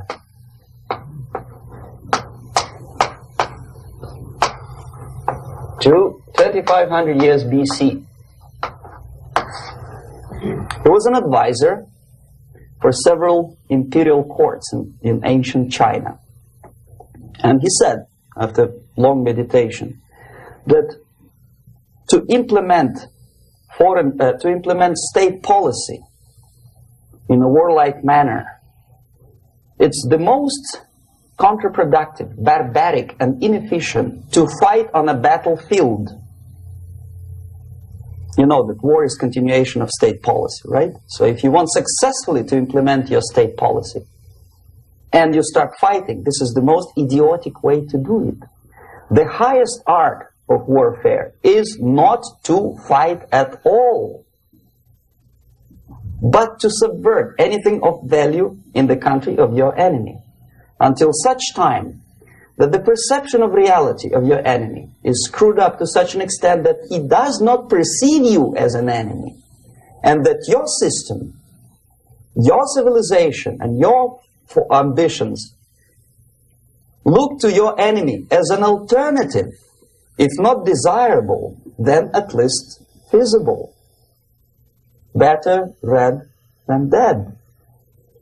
That's the ultimate purpose, the final stage of subversion, after which you can simply take your enemy without a single shot being fired, if the subversion is successful. This is basically what subversion is. As you see, not a single mentioning of blowing up bridges. Of course, Sun Tzu didn't know about blowing up bridges. Maybe there were not that many bridges at that time. But the basics of subversion is being taught to every student of KGB school in USSR and to officers of military academies. I'm not sure if the same author is included in the list of reading for American officers, to say nothing about ordinary students of political science. I had difficulty to find the translation of Sun Tzu in the library of a university in Toronto and later on here in Los Angeles. But it's a book which is not available. It is forced to every student in USSR. Every student who is taught to be dealing further in his future career with foreigners. What subversion is? Basically, it consists of 4 periods, time-wise. If we start from here and go this way, time, right? This is the beginning point. The first stage of subversion is the process which is called, basically, demoralization. It says for itself what it is.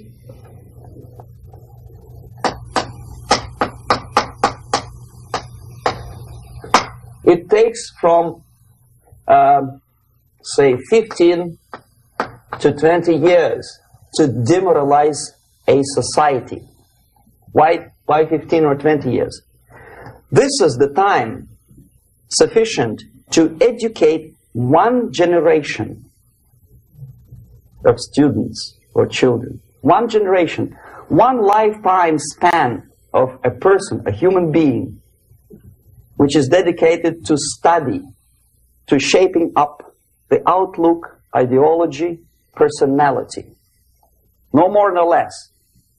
Usually it takes from 15 to 20 years.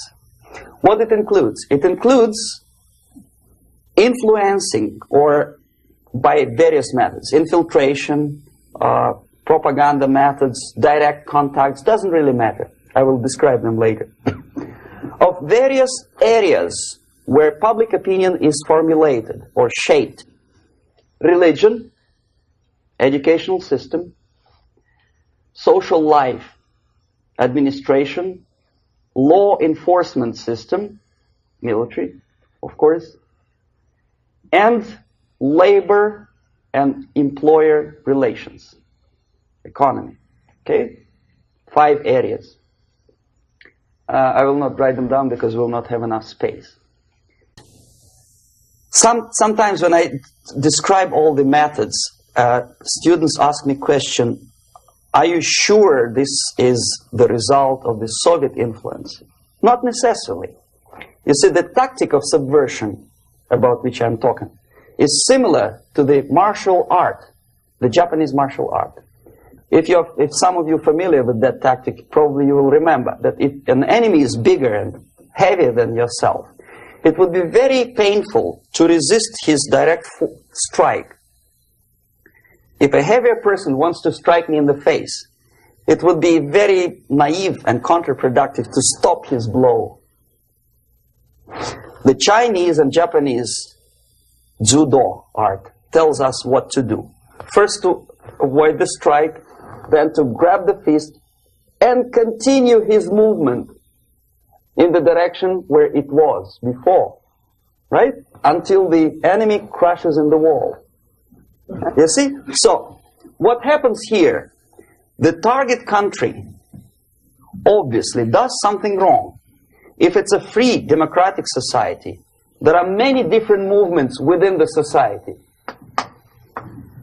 There are obviously, in every society, there are people who are against this society. They may be simple criminals, ideologically in disagreement with the state policy, conscientious enemies, simply psychotic personalities who are against anything. Right? And finally, there are a small group of agents of a foreign nation, bought, subverted, recruited. Right? The moment all these movements will be directed in one direction, right? This is the time to catch that movement and to continue it until the movement forces the whole society into collapse, into crisis, right? So that's exactly the martial art tactic. We don't stop an enemy. We let him go. We help him to go in the direction we want them to go.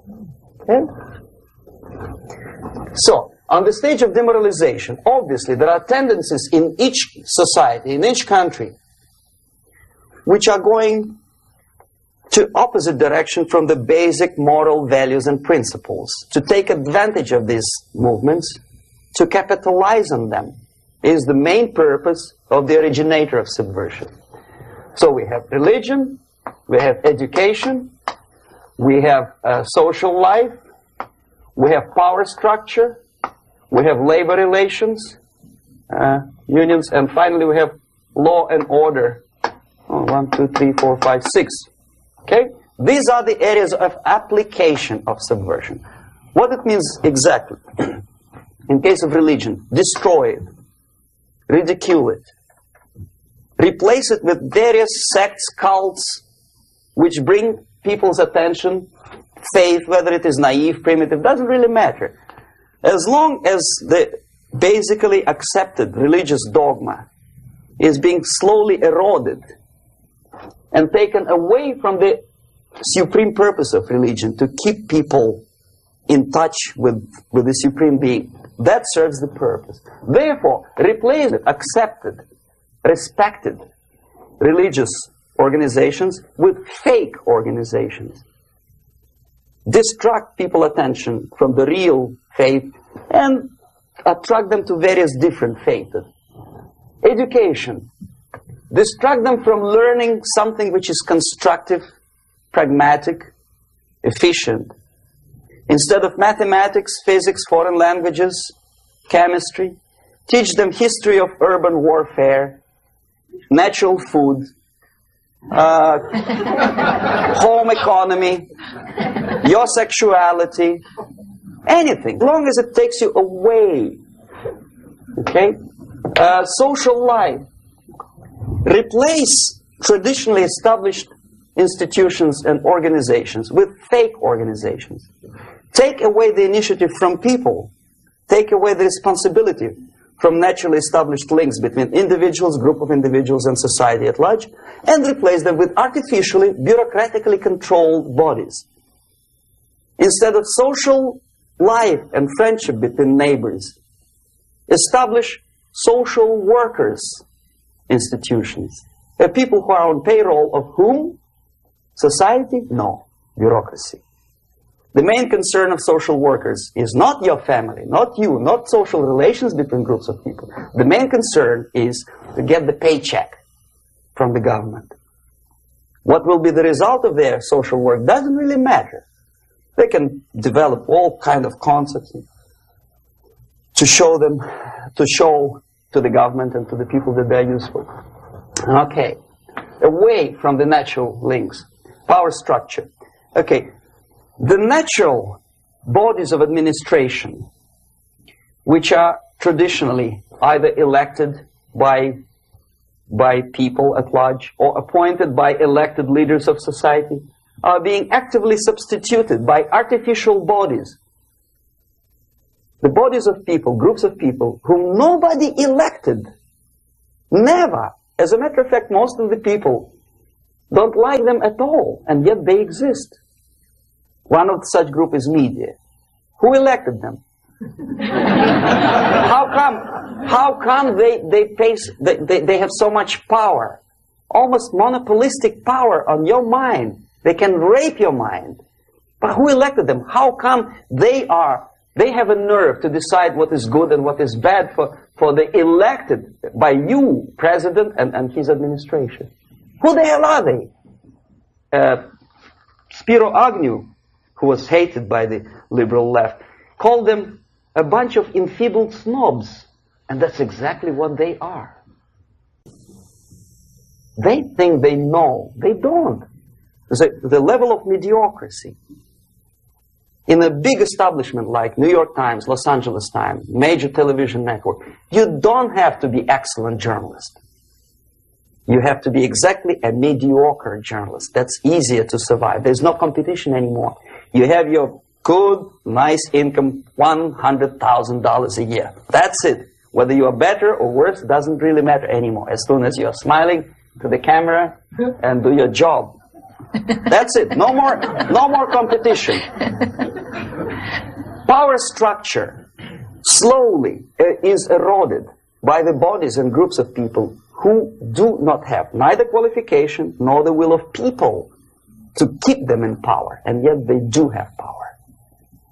Okay. Together with that, there is another process. Law enforcement, law and order organization and structure is being eroded. For the last 20, 25 years, if you see old movies and new movies, you can see that in new movies, a policeman, an officer of the United States Army looks dumb, angry, psychotic, paranoid. A criminal looks nice, kind of, well, he smokes hash and shoots the whatever drug, but basically he's a nice human being. He's creative. And he's unproductive only because society oppresses him. Whereby a general of Pentagon is always, by definition, a war maniac. A policeman is a pig, rude policeman. He abuses his power. No? A generalization like that.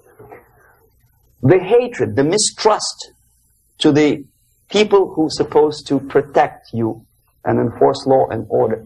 Moral relativity. The Angelo Buono process lasted 2 years in Los Angeles.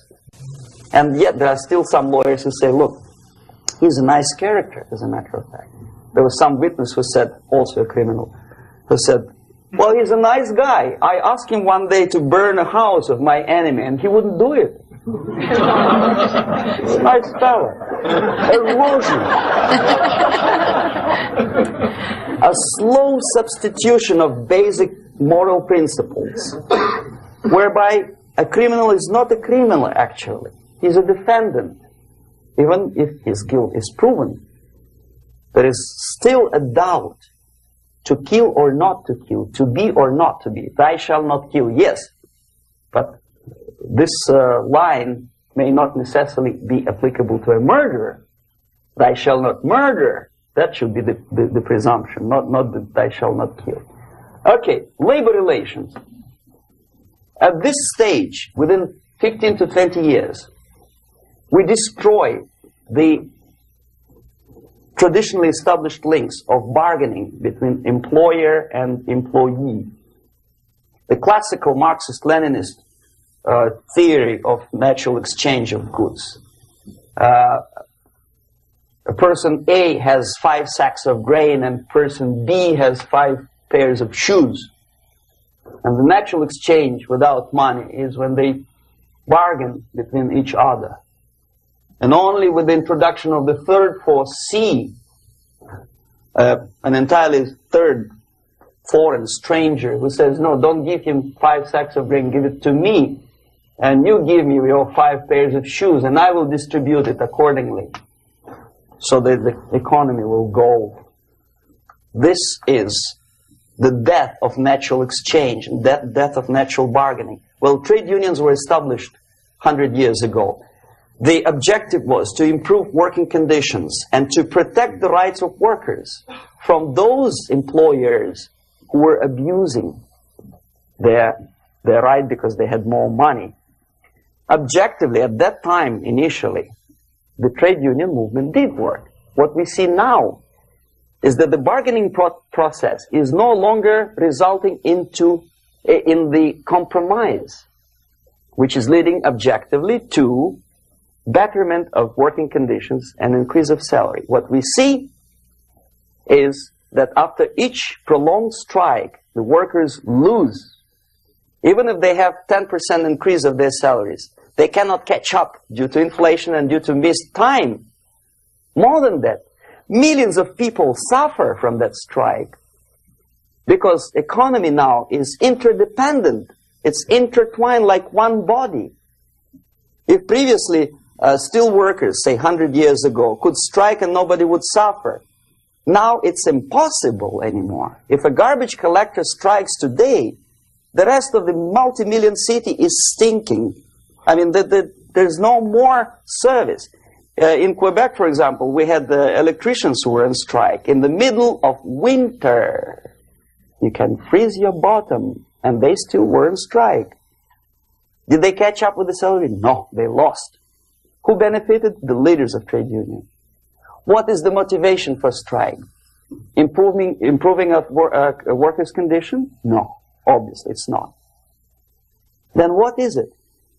Ideology. To prove to these capitalists.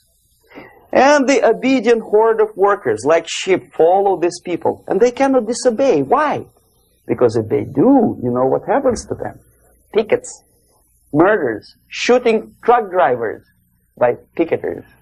In Montreal, for example, I saw with my own eyes when I was correspondent of CBC International, Canadian Broadcasting Corporation, when the workers of aircraft factory destroyed computers and the equipment in the factory. And the administration employed strike breakers. Their cars were turned upside down and burned. Their houses were burned. Their kids were intimidated. And some victims were there. Of that we can be sure. Why? To improve conditions of workers? No. Ideology. Okay, so this is what happens basically. It may or may not happen without the help of the Soviet Union.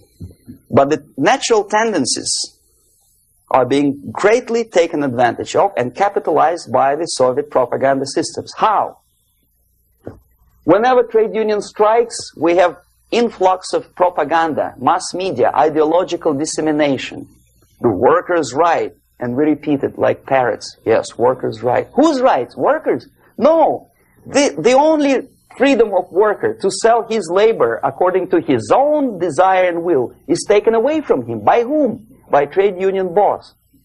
Unlimited power is given. Responsibility. I want to sell my labor not for $2.50 an hour, but for $2. I don't have right. My freedom is denied to me. I know that if I sell my work for $2 an hour, not for $3 an hour, I will compete better with the other guy who is lazy and more greedy. I don't need $3. I need only $2. No, I was made to believe by media, by business, by advertising agencies that I need more and more and more. Have you ever heard any advertising on TV to consume less? No. No way.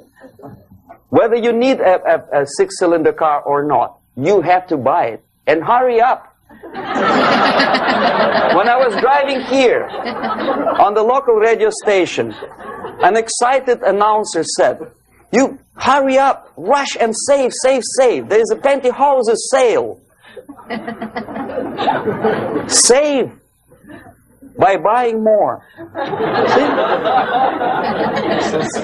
Of course. It would be too naive to expect that KGB makes that advertising agency to do such a crazy commercial. No, of course not. But what we did when I was working for Novosti Press, we would snow plow editorial offices, student organizations, religious groups with literature of class struggle. If not directly Marxism-Leninism propaganda, then a propaganda of a legitimate aspirations of working class, betterment of life, equality. Equality, mind you. President Kennedy once said, we will make America to believe that people are born equal. Are people born equal? Is there any mentioning in the Bible or any other holy scripture in any religion, if you don't believe me, go to the library and check it. There is not a single word about equality. Just the opposite. By your deeds, God will judge you. What you do is important. The merit of your personality. You cannot legislate equality. If you want to be equal, you have to be equal. You have to deserve it. And yet we build our society on the principle of equality. We say people are equal. We know it is false. It's a lie. Some people are tall and stupid. Others are short, bold, and clever.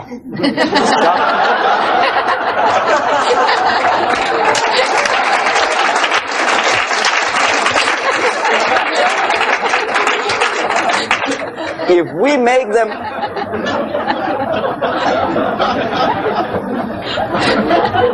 make them equal by force,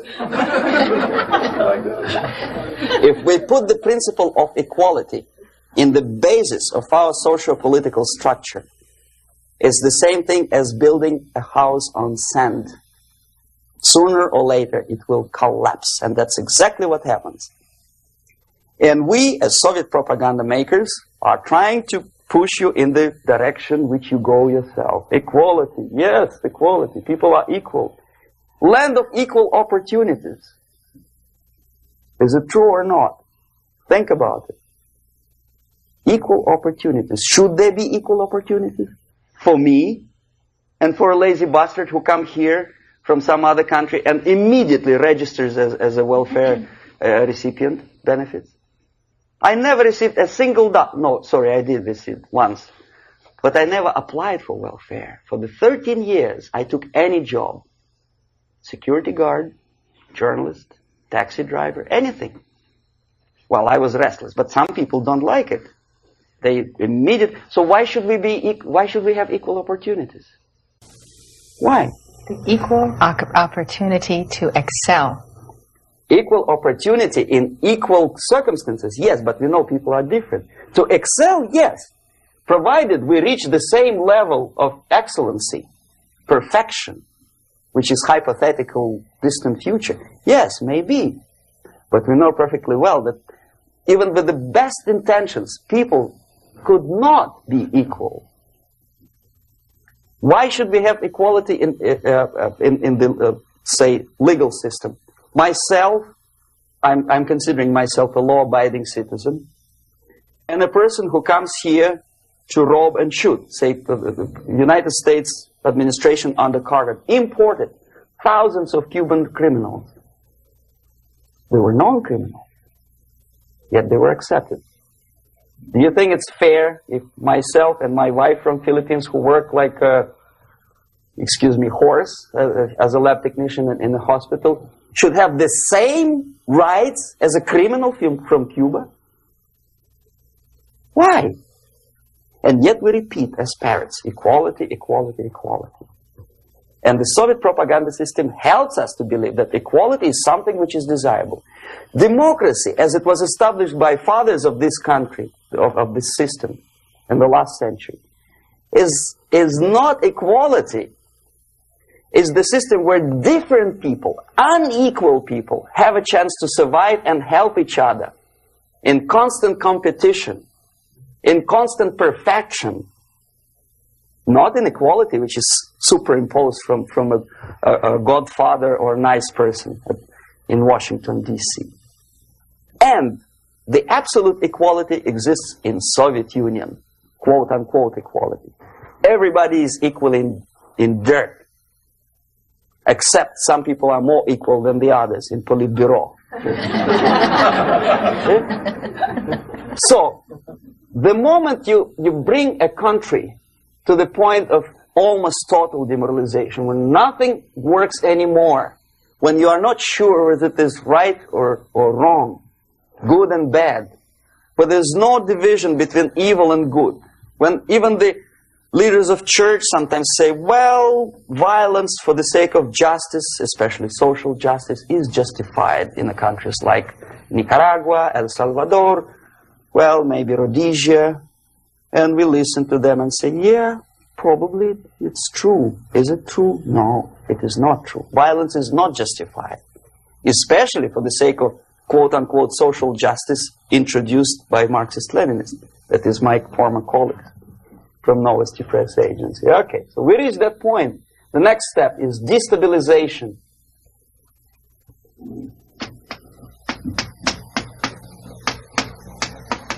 Again, this word says for itself what it is. To destabilize all the relations, all the accepted institutions and organizations in a country of your enemy. How you do it? You don't have to send a battalion of KGB agents to blow up bridges. No. You let them do it themselves. The area of application is, again, it's narrower now. Not like the previous case. The overt legitimate actions of the KGB in this case would be hardly noticeable. There is no crime if a professor who recently went to USSR introduces a course of Marxism-Leninism in a Californian college, for example. Nobody is going to come to his doorstep and say, okay, mister, come, you are under arrest. No, it's not a crime. It's not even considered a moral crime against your country. So the area of application here is narrowing down to economy, again, labor relations, right? To law and order, plus military. And economy, law and order. Yes, and again, the media, but wider scope, little bit different. I'll explain you later. Okay, basically 3 areas. Economy. The radicalization of bargaining process. If on that stage we still could achieve, theoretically, some positive compromise between the negotiating sides with say, arbitrary introduction of arbitrary judges, a third side, objectively judging the demands of both sides. Here, it's radicalization. On the stage of destabilization, we cannot come to compromise even within a family. The husband and wife couldn't figure out which is better. Husband wants his kids to eat at the table, and wife wants a child to roam around the room and drop food all over the floor. They cannot come to compromise unless they start a fight. It's impossible to reach a compromise, constructive compromise, between neighbors. Some people say, I don't like you to watering your lawn at that time because exactly at that time I'm walking my dog and he's getting nervous. He cannot pass his bowels, you know. So they cannot compromise. They go to a civil court or something like that. Radicalization of human relations.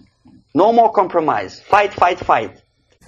The normal, traditionally accepted relations are destabilized. The relations between teachers and students in schools and colleges. Fight. The relations in economical sphere between laborers and employers are further radicalized. No more acceptance of the legitimacy of demands of workers. Unlike Japanese, with the theory Z, if you ever heard about it, where the workers are involved in the decision-making process, therefore they don't have moral incentive to fight their bosses. In the United States, it's just the opposite. The harder is the fight, the better. The more heroic they look. When the Greyhound network was on strike recently, the correspondents of local TV networks all over the United States were approaching these strikers, and they say, oh yes, we are doing something nice. They look like heroes and they were proud. There was some family, the husband was bus driver. Now they decided in a protest against the bosses to camp somewhere in the forest. And they were presented to the audience as a heroic, nice people. You see? the violent clashes between passengers, picketers, and the strikers are presented as something normal. 10, 15, 20 years ago, we would be angry, say, why so much hatred? Today we are not. We say, well, commonplace. Radicalization, militarization sometimes. As I explained on that stage, I took a step a little bit further. Shooting people. Okay, law and order now also is pushed into the area where previously people settled their differences peacefully and legitimately. Now, we are getting with this court cases in the smallest irrelevant cases. We cannot solve our problems anymore. The society at large becomes more and more antagonistic between individuals, between groups of individuals, and the society at large. The media puts himself in the opposition to the society in general, at large. Separate, alienated. Okay? On that stage, you remember I was talking a couple of hours ago about the sleepers. That's when the students from, say, United States, if they are trained in Lumumba University, or developing nations, that's the students I was dealing with, are being sent back from the Soviet Union here. Or if they were already in the United States, in the country which is the object of subversion, they spring to action.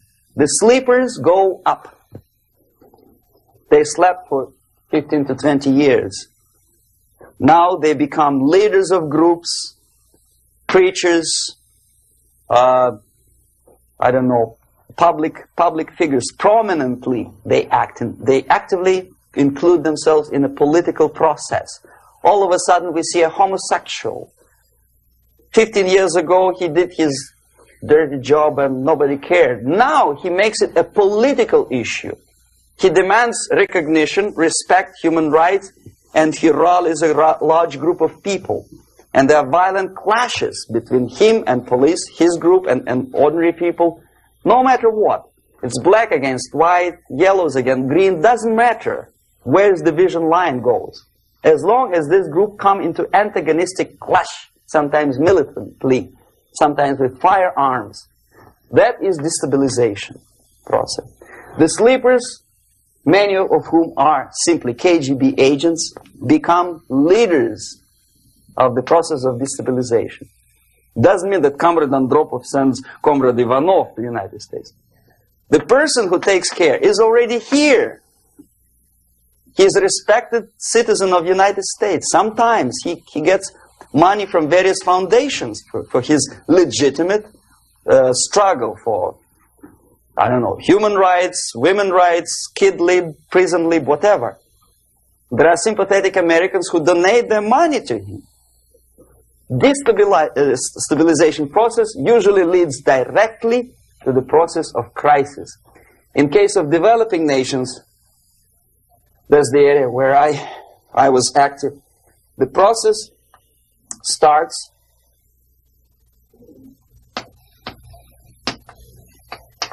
when the legitimate bodies of power, the social structure collapse. It cannot function anymore. So instead, we have artificial's body injected into society, such as non-elected committees. You remember I was talking about them here. Social workers who are not elected by people, media who are self-appointed rulers of your opinion, some strange groups which claim that they know how to lead society forward. They don't usually. All they care is how to collect donations and sell their own concocted ideology, mixture of religion and ideology.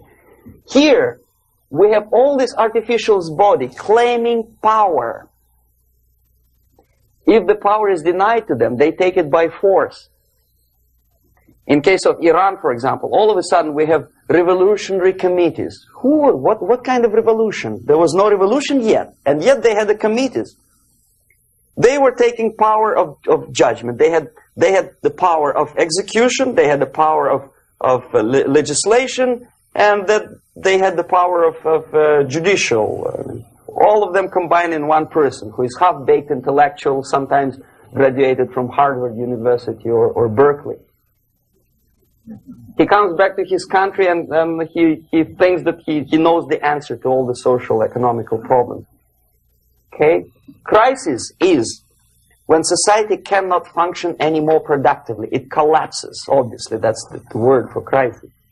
So therefore, the population at large is looking for a savior. The religious groups are expecting a messiah to come. The workers say, we have family to feed.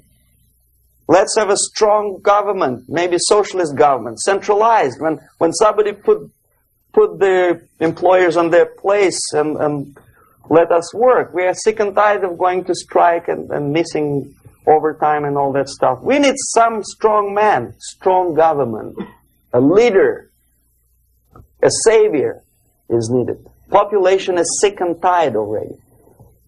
And here we are. We have a savior. Either a foreign nation comes in, or the local group of leftists, Marxists, no matter what they call themselves, Sandinista, a reverend or some sort, Bishop Muzureva, like in Zimbabwe, doesn't matter. A savior comes and says, I will lead you. So we have two alternatives here. Civil war and invasion.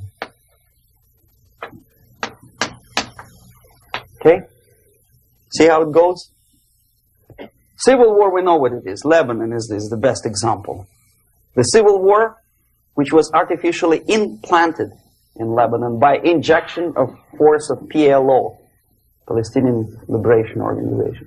Invasion we had in many other countries like Afghanistan, name any East European country, it was invaded by the Soviet army. But the result is the same. The next stage is normalization. Normalization is a very ironic word, of course. It is borrowed from 1968 situation in Czechoslovakia, when the Soviet propaganda and after them New York Times declared the country is normalized. The tanks moved into Prague, so there is no more Prague Spring, there is no more violence. Normalization. At that stage, the self-appointed rulers of the society don't need any revolution anymore. They don't need any radicalism anymore. So this is the reverse from destabilization. Basically, it is stabilizing the country by force. So all the sleepers and activists and social workers and liberals and homosexuals and professors and Marxists and Leninists are being eliminated physically sometimes. They've done their job already. Okay? They are not needed anymore. The new rulers need stability to exploit the nation, to exploit the country, to take advantages of the victory.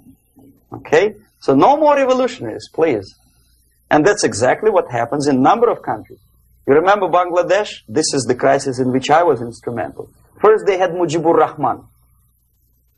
In 1971, he was the leader of People's Party, Awami League, with mustache like Stalin. He was in Russia many times.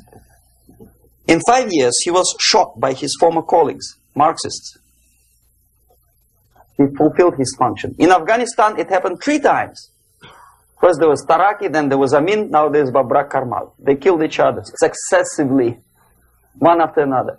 The moment he fulfills his duty, the first one demoralized country, the second destabilized, the third one brought it to crisis. Goodbye, comrades. Babrak Karmal comes from Moscow and put into the seat of power. Same thing happened in Grenada recently. Maurice Bishop, Marxist, was killed by Austin, what's his name, General something, who was also a Marxist. Right? So no more revolutions, please. Normalization now. From now on, no more strikes, no more homosexuals, No more women lib, no more kid lib, no more lib, period. A good, solid, democratic, proletarian freedom. That's it. Now, to reverse this process takes enormous effort. When today, United States had to invade Grenada to reverse the process of subversion. Some people say, boy, this is not good, it's not kosher to invade the beautiful country, island of Grenada. Well, why didn't you stop the process here, when Grenada was just approached by leftists? Why not to prevent Maurice Bishop to come in power in the first place? Did Grenadians want him? Very questionable. They didn't know who was Maurice Bishop in the first place. He came to power by coup d'etat himself. Okay? No, we let the situation develop further and further and further until the crisis and normalization very soon. And then the United States decided to invade country, discovering that the country was absolutely a military base for the Soviet Union. Of course it's a drastic measure. Of course it's a pity that Marine Corps had to lose, what, 17 lives. Very bad. Why not to stop the process before it comes to crisis? Oh, no, intellectuals will not let you. It's interference into domestic affairs. They're very careful not to let American administration to interfere in domestic affairs of Latin American countries. They don't mind Soviet Union interfere in these affairs. Okay. So to reverse this process, from here, it takes only and always military force. No other force on earth can reverse this process at this point. At this point, it does not take military invasion of the United States Army. It takes strong action, like in Chile. A CIA covert involvement to prevent the savior from outside to come into power and to stabilize country before it erupts into civil war. Okay? Support the right-wing conservative forces. By money, by crooks or love, doesn't matter. Stabilize the country. Don't let the crisis develop into civil war or invasion. Oh no, your liberals will say it's against the law. The Congress will not appropriate money for covert actions of CIA. Why not? Should we wait till the normalization come and Soviet tanks land in Los Angeles airport? Now, at that point, at the point of destabilization, also the process could be reversed. Again, easily than this. No CIA involvement at this point. You know what it takes here? Restriction of some liberties for small groups which are self-declared enemies of the society. As simple as that. Oh no, the media and liberals will tell you this is against the American Constitution. How can we, by force, deny the civil rights to criminals, for example? It's not good. Okay? So we allow them to. Okay, if you allow the criminals to have civil rights, go on and bring the country to the crisis. This is a bloodless way to do. Curb the rights. I mean, not to put them in prison. No, I'm not talking about putting all the gays from San Francisco in the concentration camp. Do not allow them to take political force. Do not elect them to the seats of power, whether it is municipality level, state level, or federal level. It has to be beaten in the heads of American voters that a person like that in the seats of power is an enemy. Do not be afraid of this word. It is an enemy. If he is not an enemy here, he will be here. Later on, he will be shot, of course. But at this point, he is an enemy. Okay? You are doing great service by denying him a right to capitalize on his own crazy ideas and become a powerful man, a man who uses the seat of power. Restriction of certain freedoms and permissiveness at that point would prevent sliding into crisis and probably will return the process of destabilization. To curb unlimited power, monopolistic power of trade unions, here, at that point, would save economy from collapsing. To introduce a law to stop private companies of raping public opinion's mind in the direction of consumerism. No company must have a right to force you into buying more unless you want it. There must be a law. You want to advertise your car? Okay. But not a single mentioning of buying it now and saving money. It must be against the law to force people to consume more. Self-restraint. Previously, before this process started, the self-restraint was a business of church, religion. Because our preachers, the fathers of church, would tell us, material values are good, but it's not the prime function of human being. Because you have to live with something. Obviously, the design for our life is not to consume more deodorants. There must be something greater. If such a complicated instrument as human body was created, obviously there must be some higher purpose for that. And it's very easy to avoid destabilization by denying the greedy companies one little freedom, one little liberty, forcing you into turning yourself into processors of unwanted products and goods. They turn you into machines, like the worm who there's inlet and outlet. So, and how long an average appliance lasts these days? Less than a year. Why? Where's workmanship? Oh, we want you to buy more. Okay. Destabilization process could be easily overcome if, as I say, the society, by its own will or after persuasion by the leaders, will come to the idea of self-restraint. It's so hard, we want to consume more, but you have to. Unless you will come to this stage, when, as we say in Russia, if Sahara Desert ever becomes a communist state, there will be shortage of sand. So you have to curb your... You have to curb your expectations at this point before it's too late. But no, we don't want to do it. Demoralization process. Again, it's the easiest thing to reverse. First of all, by restricting import of propaganda. The easiest thing to do.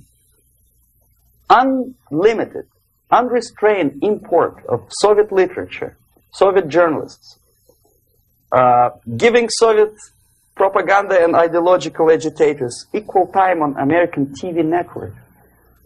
It has to be stopped. And it's easier. They won't be offended, mind you. As a matter of fact, they will respect America more. But when my former colleague Vladimir Posner appears on Nightline and Ted Koppel asks him, well, Vladimir, what do you think about this and that? What can he think? He is an instrument of propaganda. He thinks what Comrade Andropov tells him to think. He's just a nice, articulate mouthpiece of the Soviet subversion system. And Ted Koppel makes you believe that my friend Vladimir Posner thinks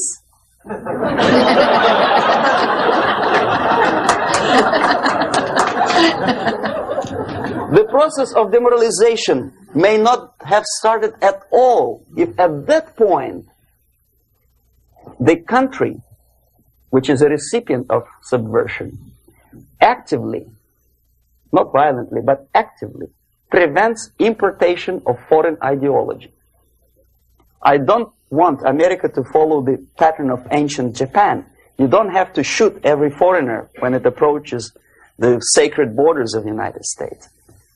But when he offers you a junk in the disguise of very shiny something, you have to tell him, no, we have our own junk.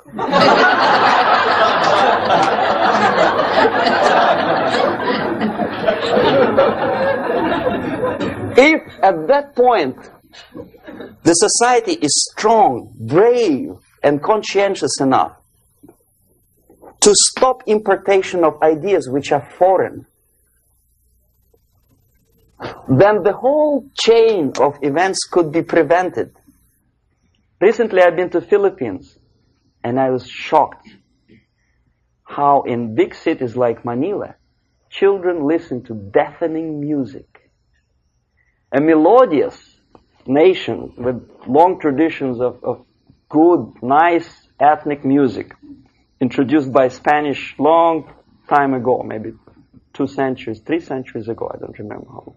All of a sudden listen to musical garbage, blasting their radios at full blast, at full volume. Why? In India, I spent many years watching the reactions of Indians walking out of movie theaters after seeing Hollywood production. They couldn't figure out why Americans are so wasteful. They smash their cars, their shiny cars, every 5 minutes. How come they shoot each other for $500,000?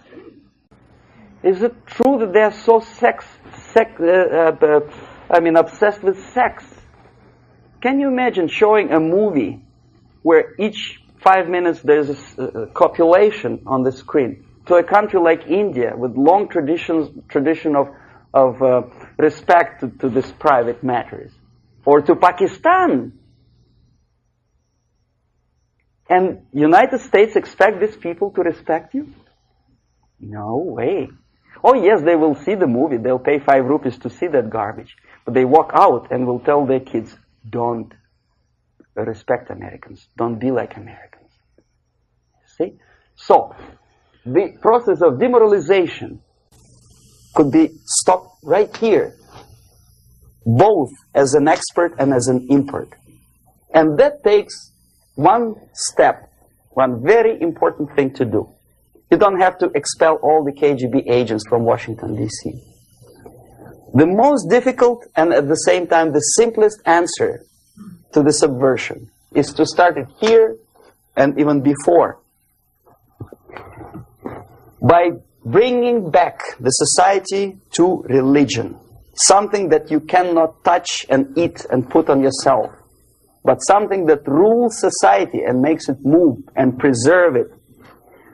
A Soviet scientist, Shafarevich, who has nothing to do with religion, he is a computer scientist, did a very intensive research on the history of socialist countries. He calls socialist or communist any country with a centralized economy and a pyramidal style of power structure.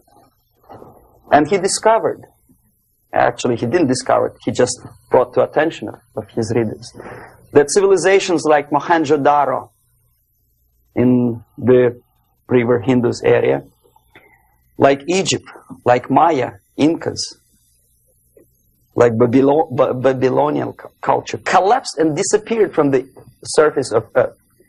The moment they lost religion, as simple as that, they disintegrated.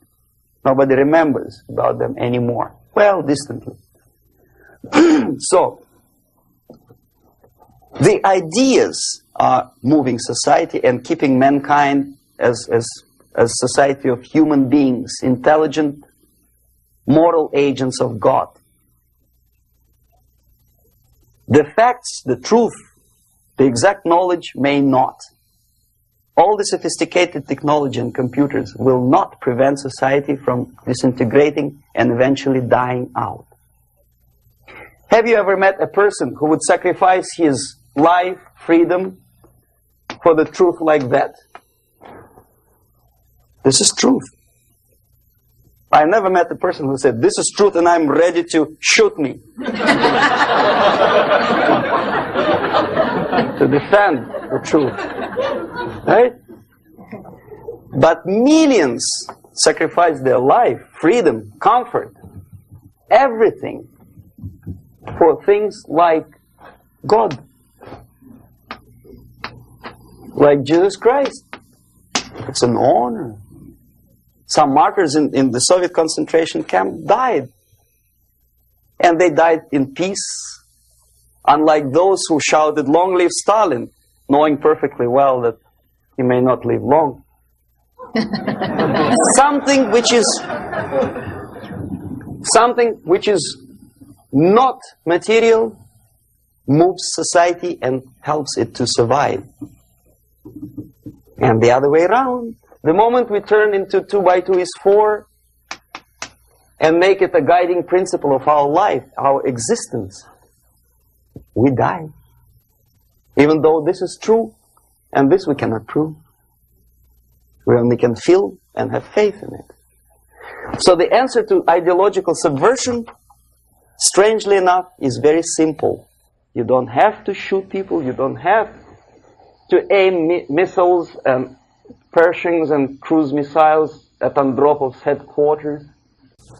You simply have to have faith and prevent subversion. In other words, not to be a victim of subversion. Don't try to be a person who in judo is trying to smash your enemy and being caught by your hand. Don't strike like that. Strike with the power of your spirit and moral superiority. If you don't have that power, it's high time to develop it. And that's the only answer. That's it. Thank you.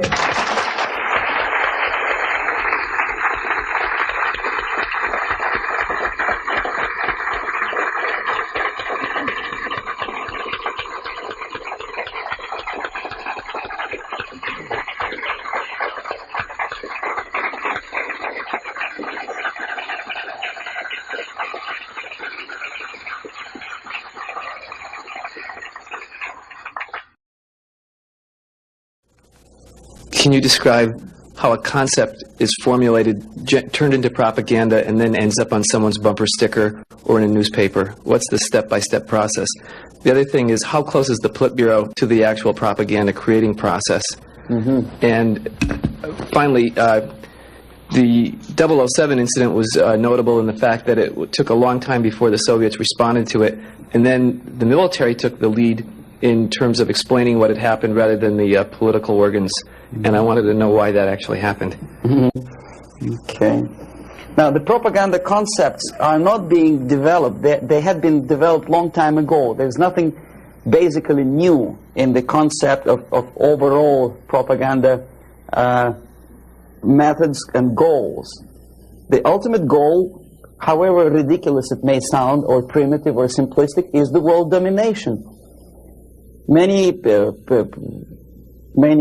experts in foreign policy would ridicule my opinion, but this is what it is.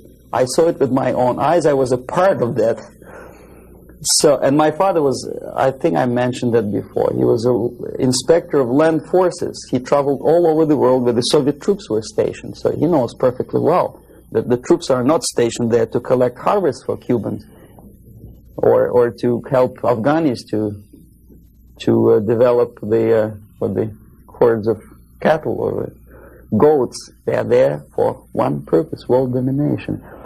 The concepts, the immediate issues or problems are created, of course, for propaganda purposes, and they end up as a bumper stickers, probably not long. It takes really short period of time. Unlike some other things in the Soviet system, propaganda is one of the things that they don't save money on. And there is a huge apparatus of propaganda experts in USSR. Novosti Press Agency is just one of them, one of the organizations. But apart from them, that there is a Department of Agitation and Propaganda within the Central Committee. There are faceless people, names of whom you will never learn. They're kind of classified. I didn't explain you the methods today because it will take us another day. The methods include such thing as semantic manipulation. The words and expressions are being coined at the rate of 5 expressions a minute by extremely clever, educated experts. And the media outside of USSR obediently repeats this cliché. I give you just several examples, not to take your time, not to bore you to death. Okay, I mentioned one thing, United Nations. The expression was invented by the Soviet propaganda experts, not by Americans. We know perfectly well it's not united, and it has nothing to do with nations. More than half of the delegations in UN do not represent any nation at all. They are disunited, obviously. The United Nations had not been able to solve a single military conflict. Nowhere in the world. They provoked war, yes, they took part in wars, but they didn't prevent expansion of communism, or they did not prevent a single war anywhere. So the true expression, the true term for United Nations could be disunited bureaucracies. Okay, another cliche which was coined in Moscow by experts of propaganda. National Liberation Movement.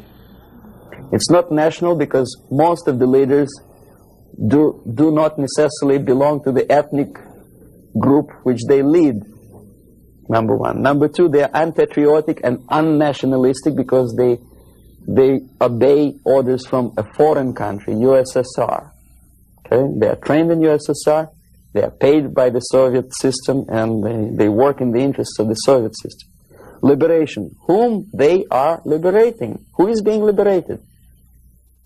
And movement. Movement, we understand, is something which moves, unlike something which is static. National liberation does not move. It's a war. If you call war a movement, probably, but it has nothing to do with the concept of movement in American terminology. It means a legitimate, overt, organized, voluntary movement, right? I presume your church or your organization is voluntary. Nobody keeps you here by force. Okay, National Liberation Movement is an army of bandits, professional bandits, which are kept within the framework of the movement by force. If they betray, it's like in mafia, they are going to be executed. Okay, another example of semantic manipulation is, free medical aid, for example. You think it's an American democratic expression. No way. The term was coined by the communists long time ago, at the time of Comintern. There's nothing free in this world. Everybody knows it. Least of all medical aid. It's a very expensive thing to render medical assistance to other people. Somebody, sometime, somewhere has to pay for it. Who? Taxpayer. Obviously. There are many other things that are being coined by the Soviet propaganda apparatus. Unfortunately, see, if I call myself a genius writer, for example, Los Angeles Times would not call me that, right? They will call me a strange, crazy Russian who calls himself a genius. Then why the hell they call liberation movements what they call themselves? Just because they are many? The logic is twisted. The stickers on the bumpers, I don't know. It depends on the ability of local forces to toe the foreign policy. How close is Politburo to implementation of propaganda actions? Very distant. See, Politburo is a group of self-imposed dictators. They don't really decide anything. The only objective of their existence and their life and their struggle is to stay in power. Unlike American politician who has two objectives. First, to be elected, and second, to be re-elected. The Soviet politician doesn't have the first objective. He does not have to be elected. He just makes his way in the party structure all the way up. Re-election doesn't bother him at all. So the only purpose of his life is to stay where he is and don't rock the boat. They don't make decisions. The decision-making level are the faceless group of experts, as I tried to explain to you. And the Politburo gives only the basic directions, what to be done, and the obedient servants of the highest caliber intellectuals are dutifully developing these things. Some independently thinking progressive academics in the United States think that come socialism they will be able to preserve their integrity and independence. It's wishful thinking. They will become obedient servants of the system that they are trying to force upon you. The Korean airliner incident, from my viewpoint, is not an incident at all. I believe it's a carefully planned and premeditated provocation. I'm not sure whether they did it. They killed 268 people just to get rid of Larry McDonald, but it's feasible. I wouldn't be surprised if they killed more than 60 millions of their own men just to implement rotten ideas of Marx and Engels. You know, what would 268 people matter? Second, it is not a military blunder, and the order was not given by military. Never a single military officer of the highest caliber will take responsibility to shoot a civilian airliner. My father was an officer of general staff of the Soviet Army. I know perfectly well what I'm talking about. No officer would take responsibility. He'll be shot tomorrow. Are you kidding? The order was given by a civilian, by party apparatchik of the highest caliber, and I wouldn't be surprised it was Andropov. In any case, Andropov knew perfectly well what went on. The Soviet power structure resembles a triangle. Unlike a love triangle in real life drama, it's a hate triangle. The seats of power are party, Communist Party, the elite, of course, not the rank and file party, but the top of the pyramid. The KGB and the military, they hate each other, and each of them hate the other two. The most powerful is the party. This is the real power. The army and the KGB supposedly are servants of the party and the tools, the instruments of their power. But in fact, sometimes they are the power themselves. Andropov belongs to the most hated triangle, the KGB. My father hated KGB because he was military. Both of them, KGB and military, hate the party. Why? Because unlike in the United States, the party is the most adventuristic people. They want to invade countries. They give the orders for all kinds of adventures outside of USSR borders. They know perfectly well that comes war, they will go to bunkers and eat caviar and enjoy life, whereby military will burn in flames of nuclear war. Marshal Grechko was against invasion into Czechoslovakia because he knew that he will have to demoralize his army. And the first two divisions, after facing the reality and seeing that Czechoslovakia is not being invaded by Americans, will get corrupted. So you have to replace them with other two divisions. And if you stay long enough, you will corrupt the whole Soviet army. He said, no, don't invade Czechoslovakia. But Comrade Brezhnev said, who the hell they are? They think they deserve more sausages and butter. So show them tanks. So he did, he obeyed. The KGB...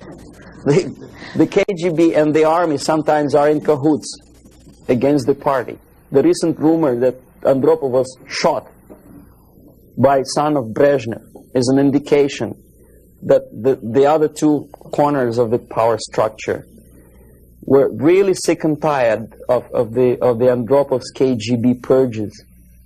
You know, there were purges. Many people lost their jobs, and some were arrested, and some committed suicide in the span of some 10 months since Andropov was sentenced to power. So that gives you an idea of the Korean airliner incident is premeditated provocation to create an international tension, because the only power on earth which is interested in provoking conflicts and preserving tension is the Soviet junta. That's the only justification of them being in power. If there is no enemy outside, they have to create him. If there is no war, they have to provoke it, to scare the hell out of taxpayers inside, and to keep themselves in power. There are so many theories. One of them is expressed by, I wouldn't say a friend of mine, but I know him. There's another defector, Nikolai Khokhlov, who defected long time before I even joined KGB. He was also a KGB in Western Europe. Now he teaches psychology in one of California universities. He thinks that the Soviet Union developed an ESP, would you believe it, system of influencing the perception and minds of people, and the generators of ESP willpower can be focused on individuals and groups of individuals so efficiently that you can literally focus that beam or whatever it is on a pilot or two pilots or three pilots and convince them that actually they are flying on the safe territory, so there is no need, you can convince them that there is no need to contact the ground-based station, and you can artificially draw the plane by brainwave into the Soviet airspace. Whether it is true or not, I don't know. But I know one thing, that when I was a student and I graduated from Oriental Studies Institute, one of my friends, he was an extremely intelligent Jewish boy. He graduated from the mathematical department of Moscow State University. After 3 years, I returned from India for vacation, and I met him in the during the reception at the Academy of Science, and I said, "What are you doing here?" He said, "I'm working in a secret research bureau." You know, the secret, which means basically defense industry, they don't have addresses, they have post box numbers. And I say, is it that much secret that you cannot tell me what you research? He said, "You wouldn't believe me, brain waves." And I never saw him again. ESP, which officially in the Soviet media is described as a pseudoscience and decadent capitalist gimmick to sidetrack the minds of proletariat from the real issues of class struggle. But obviously KGB takes seriously that pseudoscience.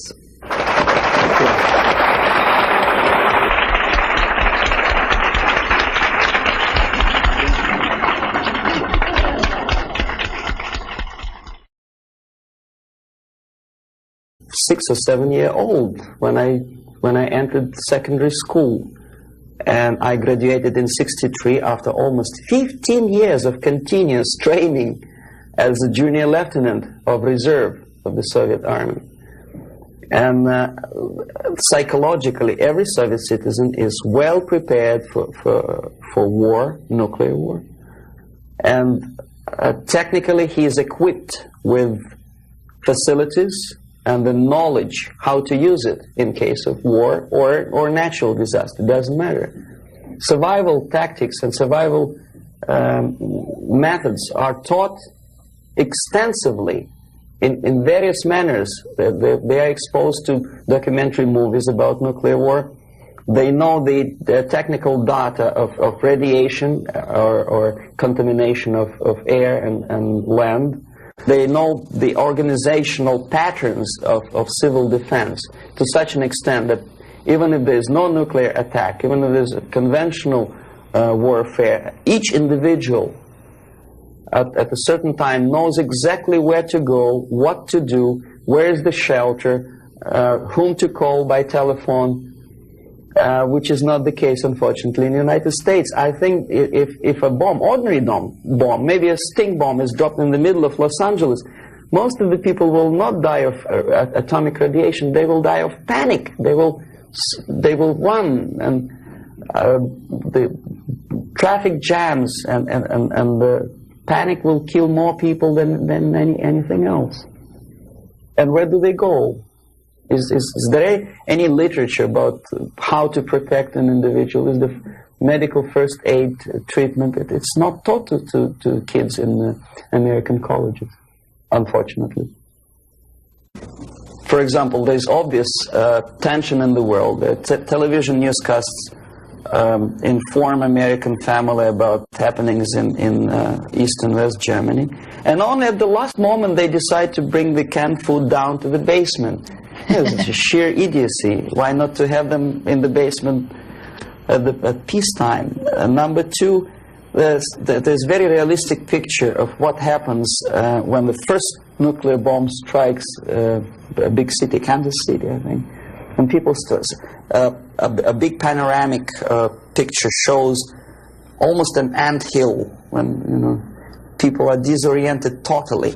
That would produce love in Russia, because unlike that, Soviets know exactly what to do. well, there'll be much less panic, if at all.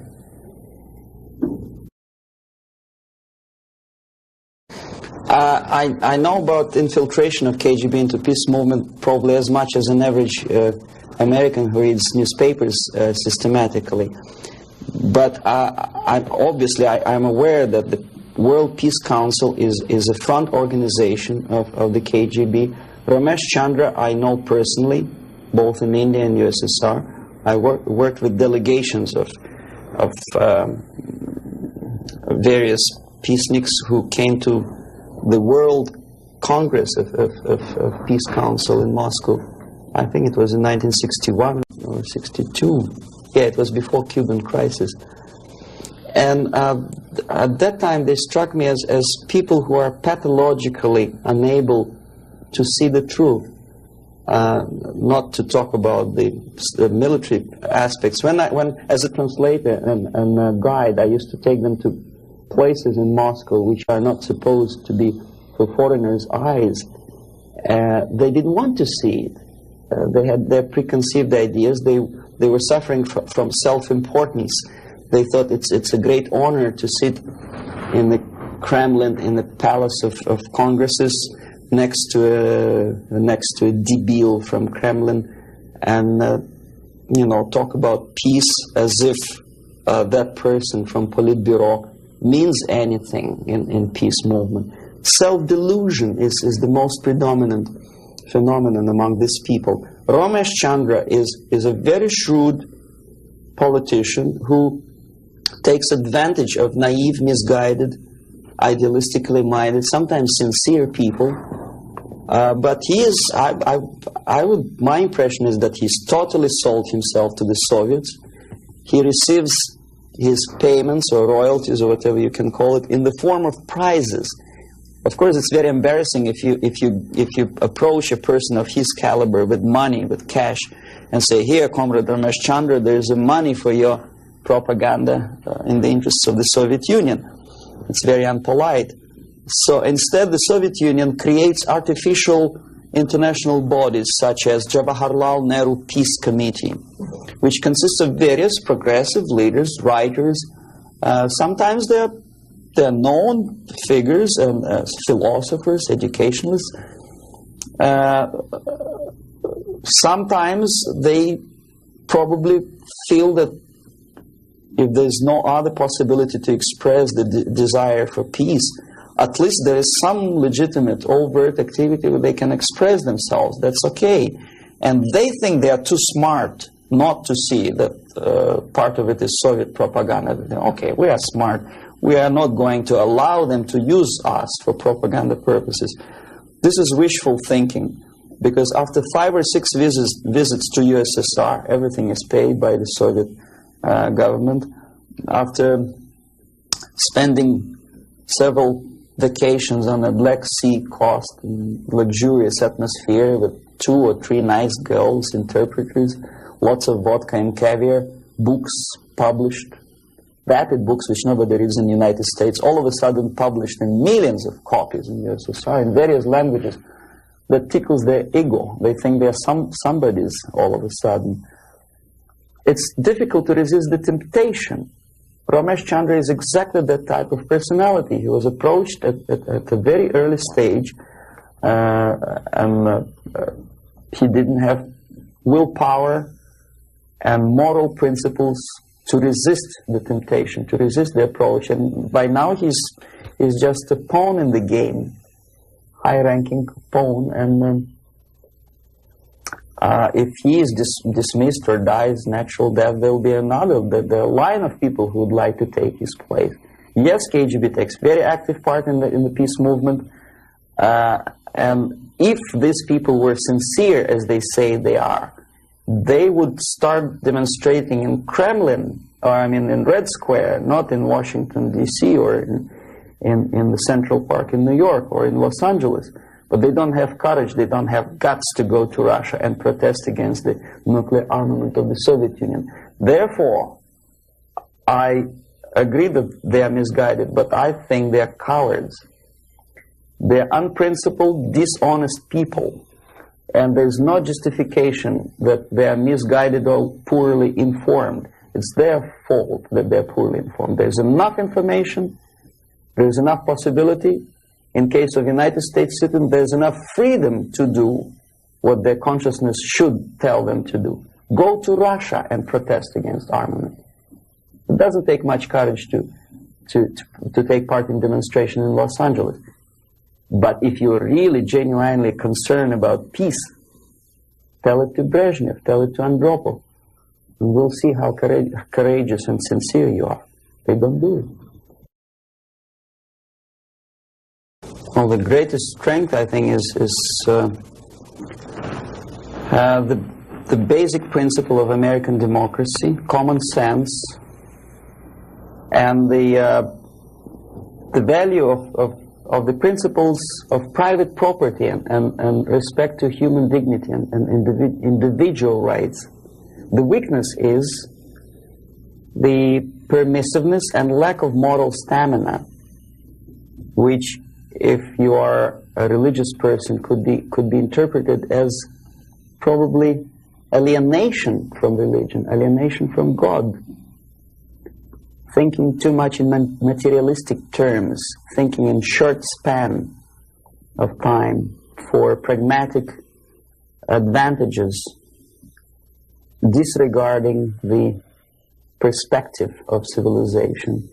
Some philosopher, I forget his name, I was a bad student in Moscow, said that the level of civilization is in direct proportion to the time span that human being thinks in future, for future. The least civilized people live today, this minute. The more civilized nations think about tomorrow, 10 years from now, 100 years from now. Well, this is one of the definitions of... Unfortunately, Americans are made to think in shorter and shorter time span terms. This is the greatest weakness. So therefore, enjoy life and make love, not war. I think that willpower and revitalization of traditional moral values and principles is the most desirable thing now, today. The sooner the better. The things, the principles and values on which the affluence and success of American civilization depends and based upon should be immediately revitalized and brought back to school programs, to media, and let's face it, propaganda. I'm not afraid of this word, unlike the left liberal journalists who think, oh, well, it's propaganda. I don't see anything wrong in propagating the basic moral principles and values on which America is built. Willpower, faith, unshakable faith that this country, this civilization is right and the enemy is wrong. No amount or no number of nuclear warheads and no size of the army will help United States to survive, whether there is nuclear war or conventional warfare.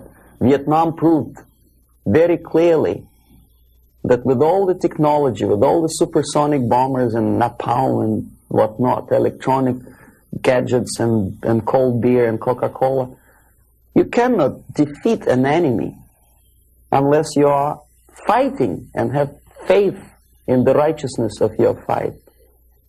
So that's the most urgent thing, I think. Wake up and convince yourself that you're on the right side.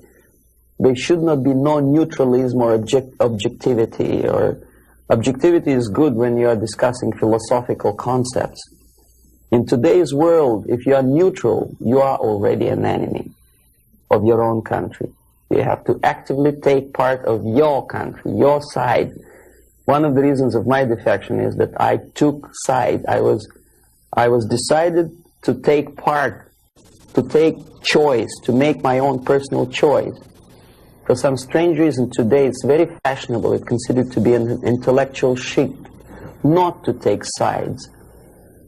Academic media, academic circles, Hollywood stars, politicians, they think it's very fashionable, it's intellectual to be non-allied, non-committed, neutral. It's not intellectual. It's suicidal.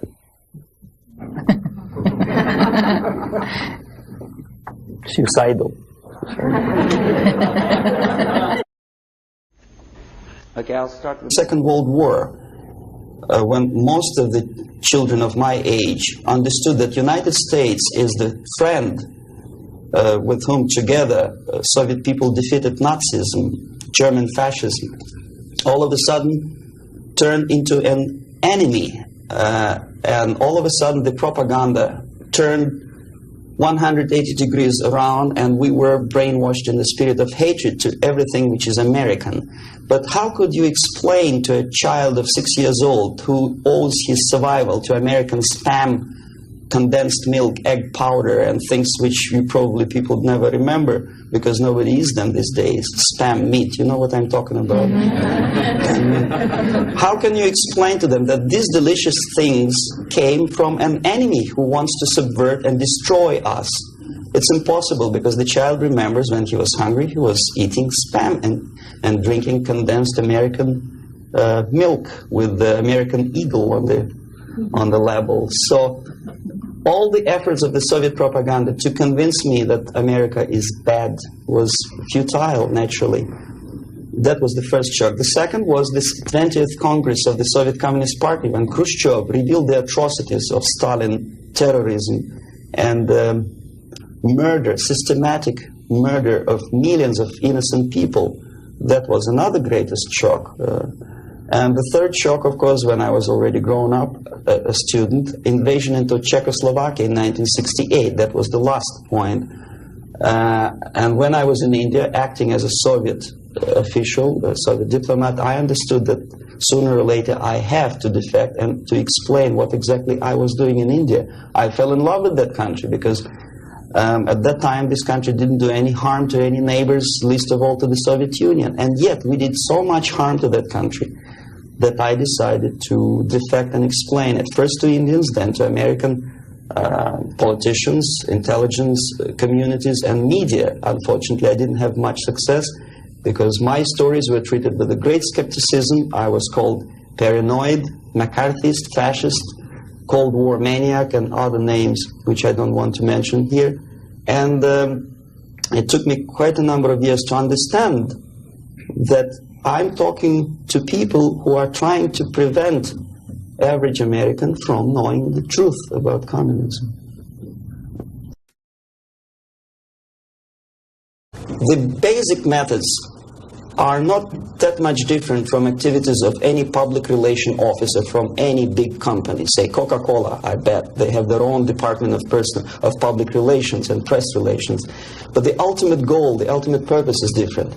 If Coca-Cola wants to make profit and to sell more Coca-Cola to nations of the world, the Soviet Union, the ultimate purpose of the Soviet system is not to sell anything, least of all ideology, is to destroy the civilization on which the affluence and freedom based, and replace it with a system of total control over life of human beings, the system of total exploitation. That's the ultimate purpose. My specific measures, which I was forced to do, unwillingly of course, but I had to do them just to promote myself further and further, is bribery, corruption, befriending politicians, members of parliament, influential scholars, members of civil service, businessmen. In other words, anyone who has anything to do with shaping of public opinion in the interests of the Soviet foreign policy. That would include a long process which sometimes is unnoticeable to an average person. It's a long-term process which is called ideological subversion. It's unnoticeable as movement of a small hand of a clock. You know it's going around, but even if you watch it intensely, you don't see the movement. The eventual result is befriending these people and trying to get them involved in the activity in the interests of the Soviet foreign policy. The immediate impulse when I learned that the Soviet Embassy, Department of Research and Counter-Propaganda, of which I was a deputy chief, is engaged neither in research nor in counter-propaganda. It is a department which is compiling information of private nature on individuals divided in two groups, good boys and bad boys. The sympathetic people were promoted in media and public life. The people who were opposed to the Soviet foreign policy were blackwashed, blackmailed, and destroyed, first morally and sometimes physically too. Understanding of what I was doing came to me when I looked through a press release of United States Information Service describing an incident in a South Vietnamese city of Hue, captured by communists from Hanoi for 48 hours. Then it was recaptured by United States and South Vietnamese armies, and to their horror they discovered that within 2 nights the communists could manage to round up more than 15,000 people and execute them. Most of these people were either sympathetic to the United States or to the Western culture, or directly involved in activities supporting United States President in South Vietnam, agents of CIA naturally, even barbers because they know too much. They were executed, and United States intelligence couldn't figure out how could they possibly do it in such short period of time. Later on, they discovered, they found out from several defectors that long before communists occupied that city, there was an extensive, omnipresent network of informers who knew exactly the addresses, the names, the whereabouts of each individual who was later executed. When I turned to my own files, I discovered that basically that information exists in my department. So it doesn't take much intelligence to understand what I was doing in India. I was compiling information. Comes revolution, these people would be executed.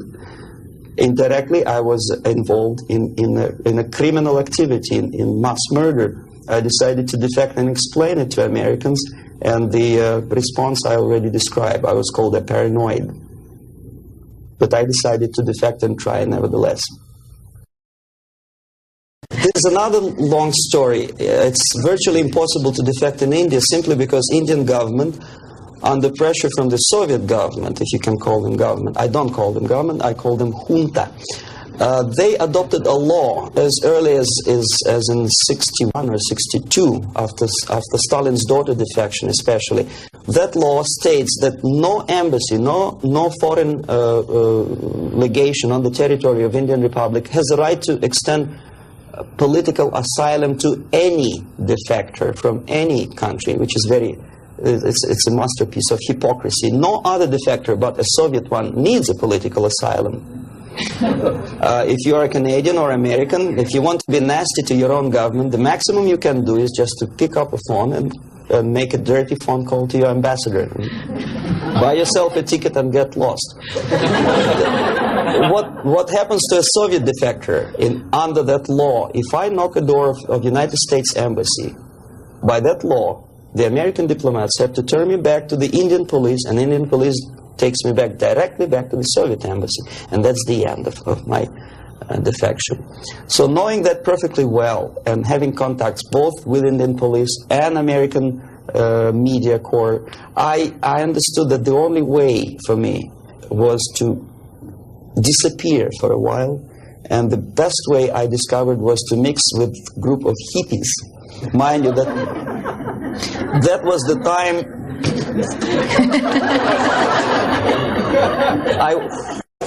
I was 13 years younger, so I looked slightly different, of course. I studied so-called counterculture in India. Sometimes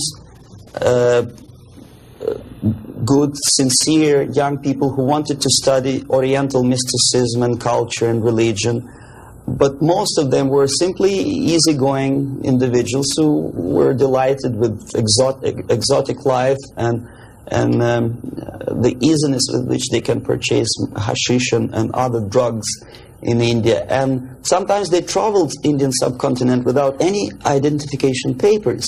So the best way to escape detection was to mix with the group of hippies and travel in India until the campaign in the media and in the police search will subside. All the newspapers in India carried my picture and announcement of the police that anyone coming forward with information about my whereabouts would receive 5,000 or 2,000 rupees. Knowing that perfectly well, I just walked in there barefoot with beads and blue jeans, smoking hash and enjoying life. Until I found sympathetic journalists who smuggled me from India to Greece. Mind you, that was a military dictatorship at that time. Then only I approached American CIA, and they helped me to land in Canada as a legit, ordinary immigrant. So now I'm a Canadian citizen, as you can see from my patriotic tie. Canada is a kind of middle of the road country where there are so many various ethnic groups that another strange character who speaks both Russian and English and two Oriental languages, I didn't have any problem fitting into academic circles, and first being just a student at University of Toronto, and later a producer with the Canadian Broadcasting Corporation. I think it was successful, and until and unless there'll be follow-up to that movie, it will remain as an open wound in the United States, as a scare tactic, which in this particular case I'm not sure whether KGB paid for production of that movie or not, but it's totally irrelevant. What is the most important, unless after seeing the tragic sequences of the nuclear attack, American population is not explained what to do about it. If you still stop at that and let it be, obviously, this is the scare tactic, this is the greatest harm done to United States by Americans, by American filmmaker. I bet Andropov and all his disinformation system could not possibly do that much harm to the United States. When you see something obviously sponsored by the Soviets, you understand, well, this is propaganda. You may or may not agree with this depending on your background and intelligence and education.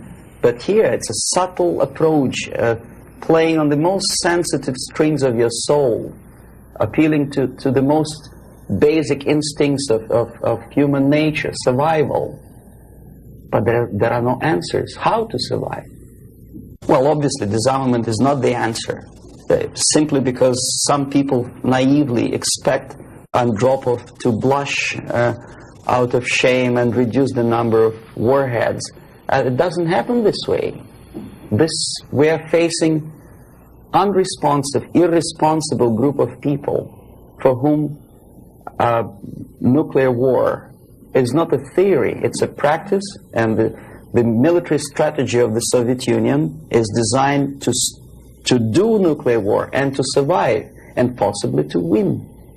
I started my military training when I was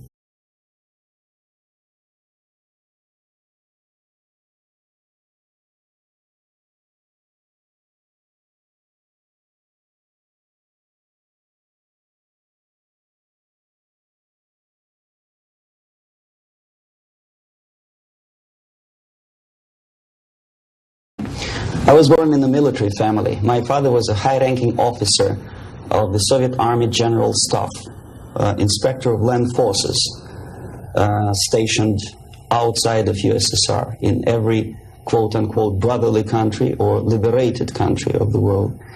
I graduated from Oriental Studies Institute, affiliated to Moscow State University in 1963. I started working with Novosti Press Agency, the biggest propaganda and ideological subversion organization of USSR, which is directly under KGB. Ostensibly, it's a public news agency. Novosti in Russian language means news, but there are no news. It's mainly propaganda. My first job was a translator with Economical Aid Group in India. We were building refineries and other industrial projects in public sector, socialist sector of India. My last job was press officer of the Soviet Embassy in New Delhi. I defected in 1970, landed in Canada, worked for several years as a producer of Canadian Broadcasting Corporation, overseas service in Russian language, similar to Voice of America. Then I was teaching at University of Toronto, Political Science Department, McGill University, Slavic Studies, and School of Journalism, Ottawa, in Carleton University in Ottawa. Last year, I joined a small Russian language publishing house here in Los Angeles, and now I'm a political analyst for weekly Panorama newspaper. Lumumba University language instruction was my so-called extracurricular activity, which is usually given to Soviet young communists as a non-paid job to prove loyalty to the party. I was instructing students from Asia, Latin America, and Africa before they entered an ideological indoctrination class. It was mainly Russian language instruction, after which the students usually joined 2-year or 3-year extensive course in Marxist-Leninist ideological indoctrination, plus their own subjects of their choice, medicine, physics, chemistry, whatever. If after 5 or 6 years studying, they are proven to be, well, flexible, loyal, cynical enough to follow the Soviet foreign policy, they are being transferred to a KGB school for a period of 2 years, after which they are being dispatched back to their native countries and become so-called sleepers. The word originated from sleeping. For several years, they sleep in their own countries doing nothing. Sometimes they're pursuing their own careers, become lawyers, doctors, teachers, taxi drivers, barbers, and they spring into action after many years of destabilization of their own countries as Soviet agents. Therefore, all of a sudden you discover well-established lawyers in a country like Nicaragua who are, for some strange reason, are bitterly against quote-unquote American imperialism and idealistically for Soviet Marxist-Leninist imperialism. I joined Novosti Press Agency before I graduated from the Oriental Studies Institute, where I studied Hindi and Urdu, 2 languages of Indian subcontinent. Urdu is the language of Pakistan and Hindi is the language of India. The journalistic part of my training was ordinary journalism, mass media, communication theories and studies. Together with that, we had a very extensive training in military, civil defense, intelligence, and ideological subversion. So even before I graduated, I started working with Novosti Press Agency, first as a translator, interpreter, and guide with foreign delegations who were invited to USSR and who were shown all the beauties of socialism and dispatched back to their countries to explain to their people how beautiful is socialism. My role was directly linked with KGB activities of brainwashing and psychological assessment of these guests. If they showed any sign of flexibility, which means they showed that they were recruitable, I passed them over to professional KGB recruiters, and from there on they were actively being involved in ideological subversion and propaganda, both in USSR and in their own countries.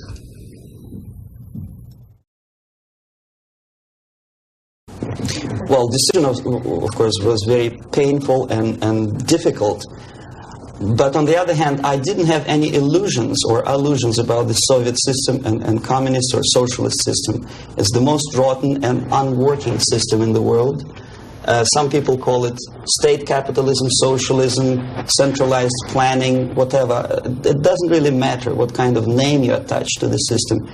Basically, if you're a religious person, it's a devilish, satanistic system which appeals only to the most primitive, negative side of human nature. The basis of that system is denial of private property, human dignity, and personal responsibility, and of course any religious affiliation of a human being to God as a supreme being. My dissatisfaction, disillusionment, if you can call it, because I never was illusioned with the communism, started as early as from age 6, I guess. the first shock was after the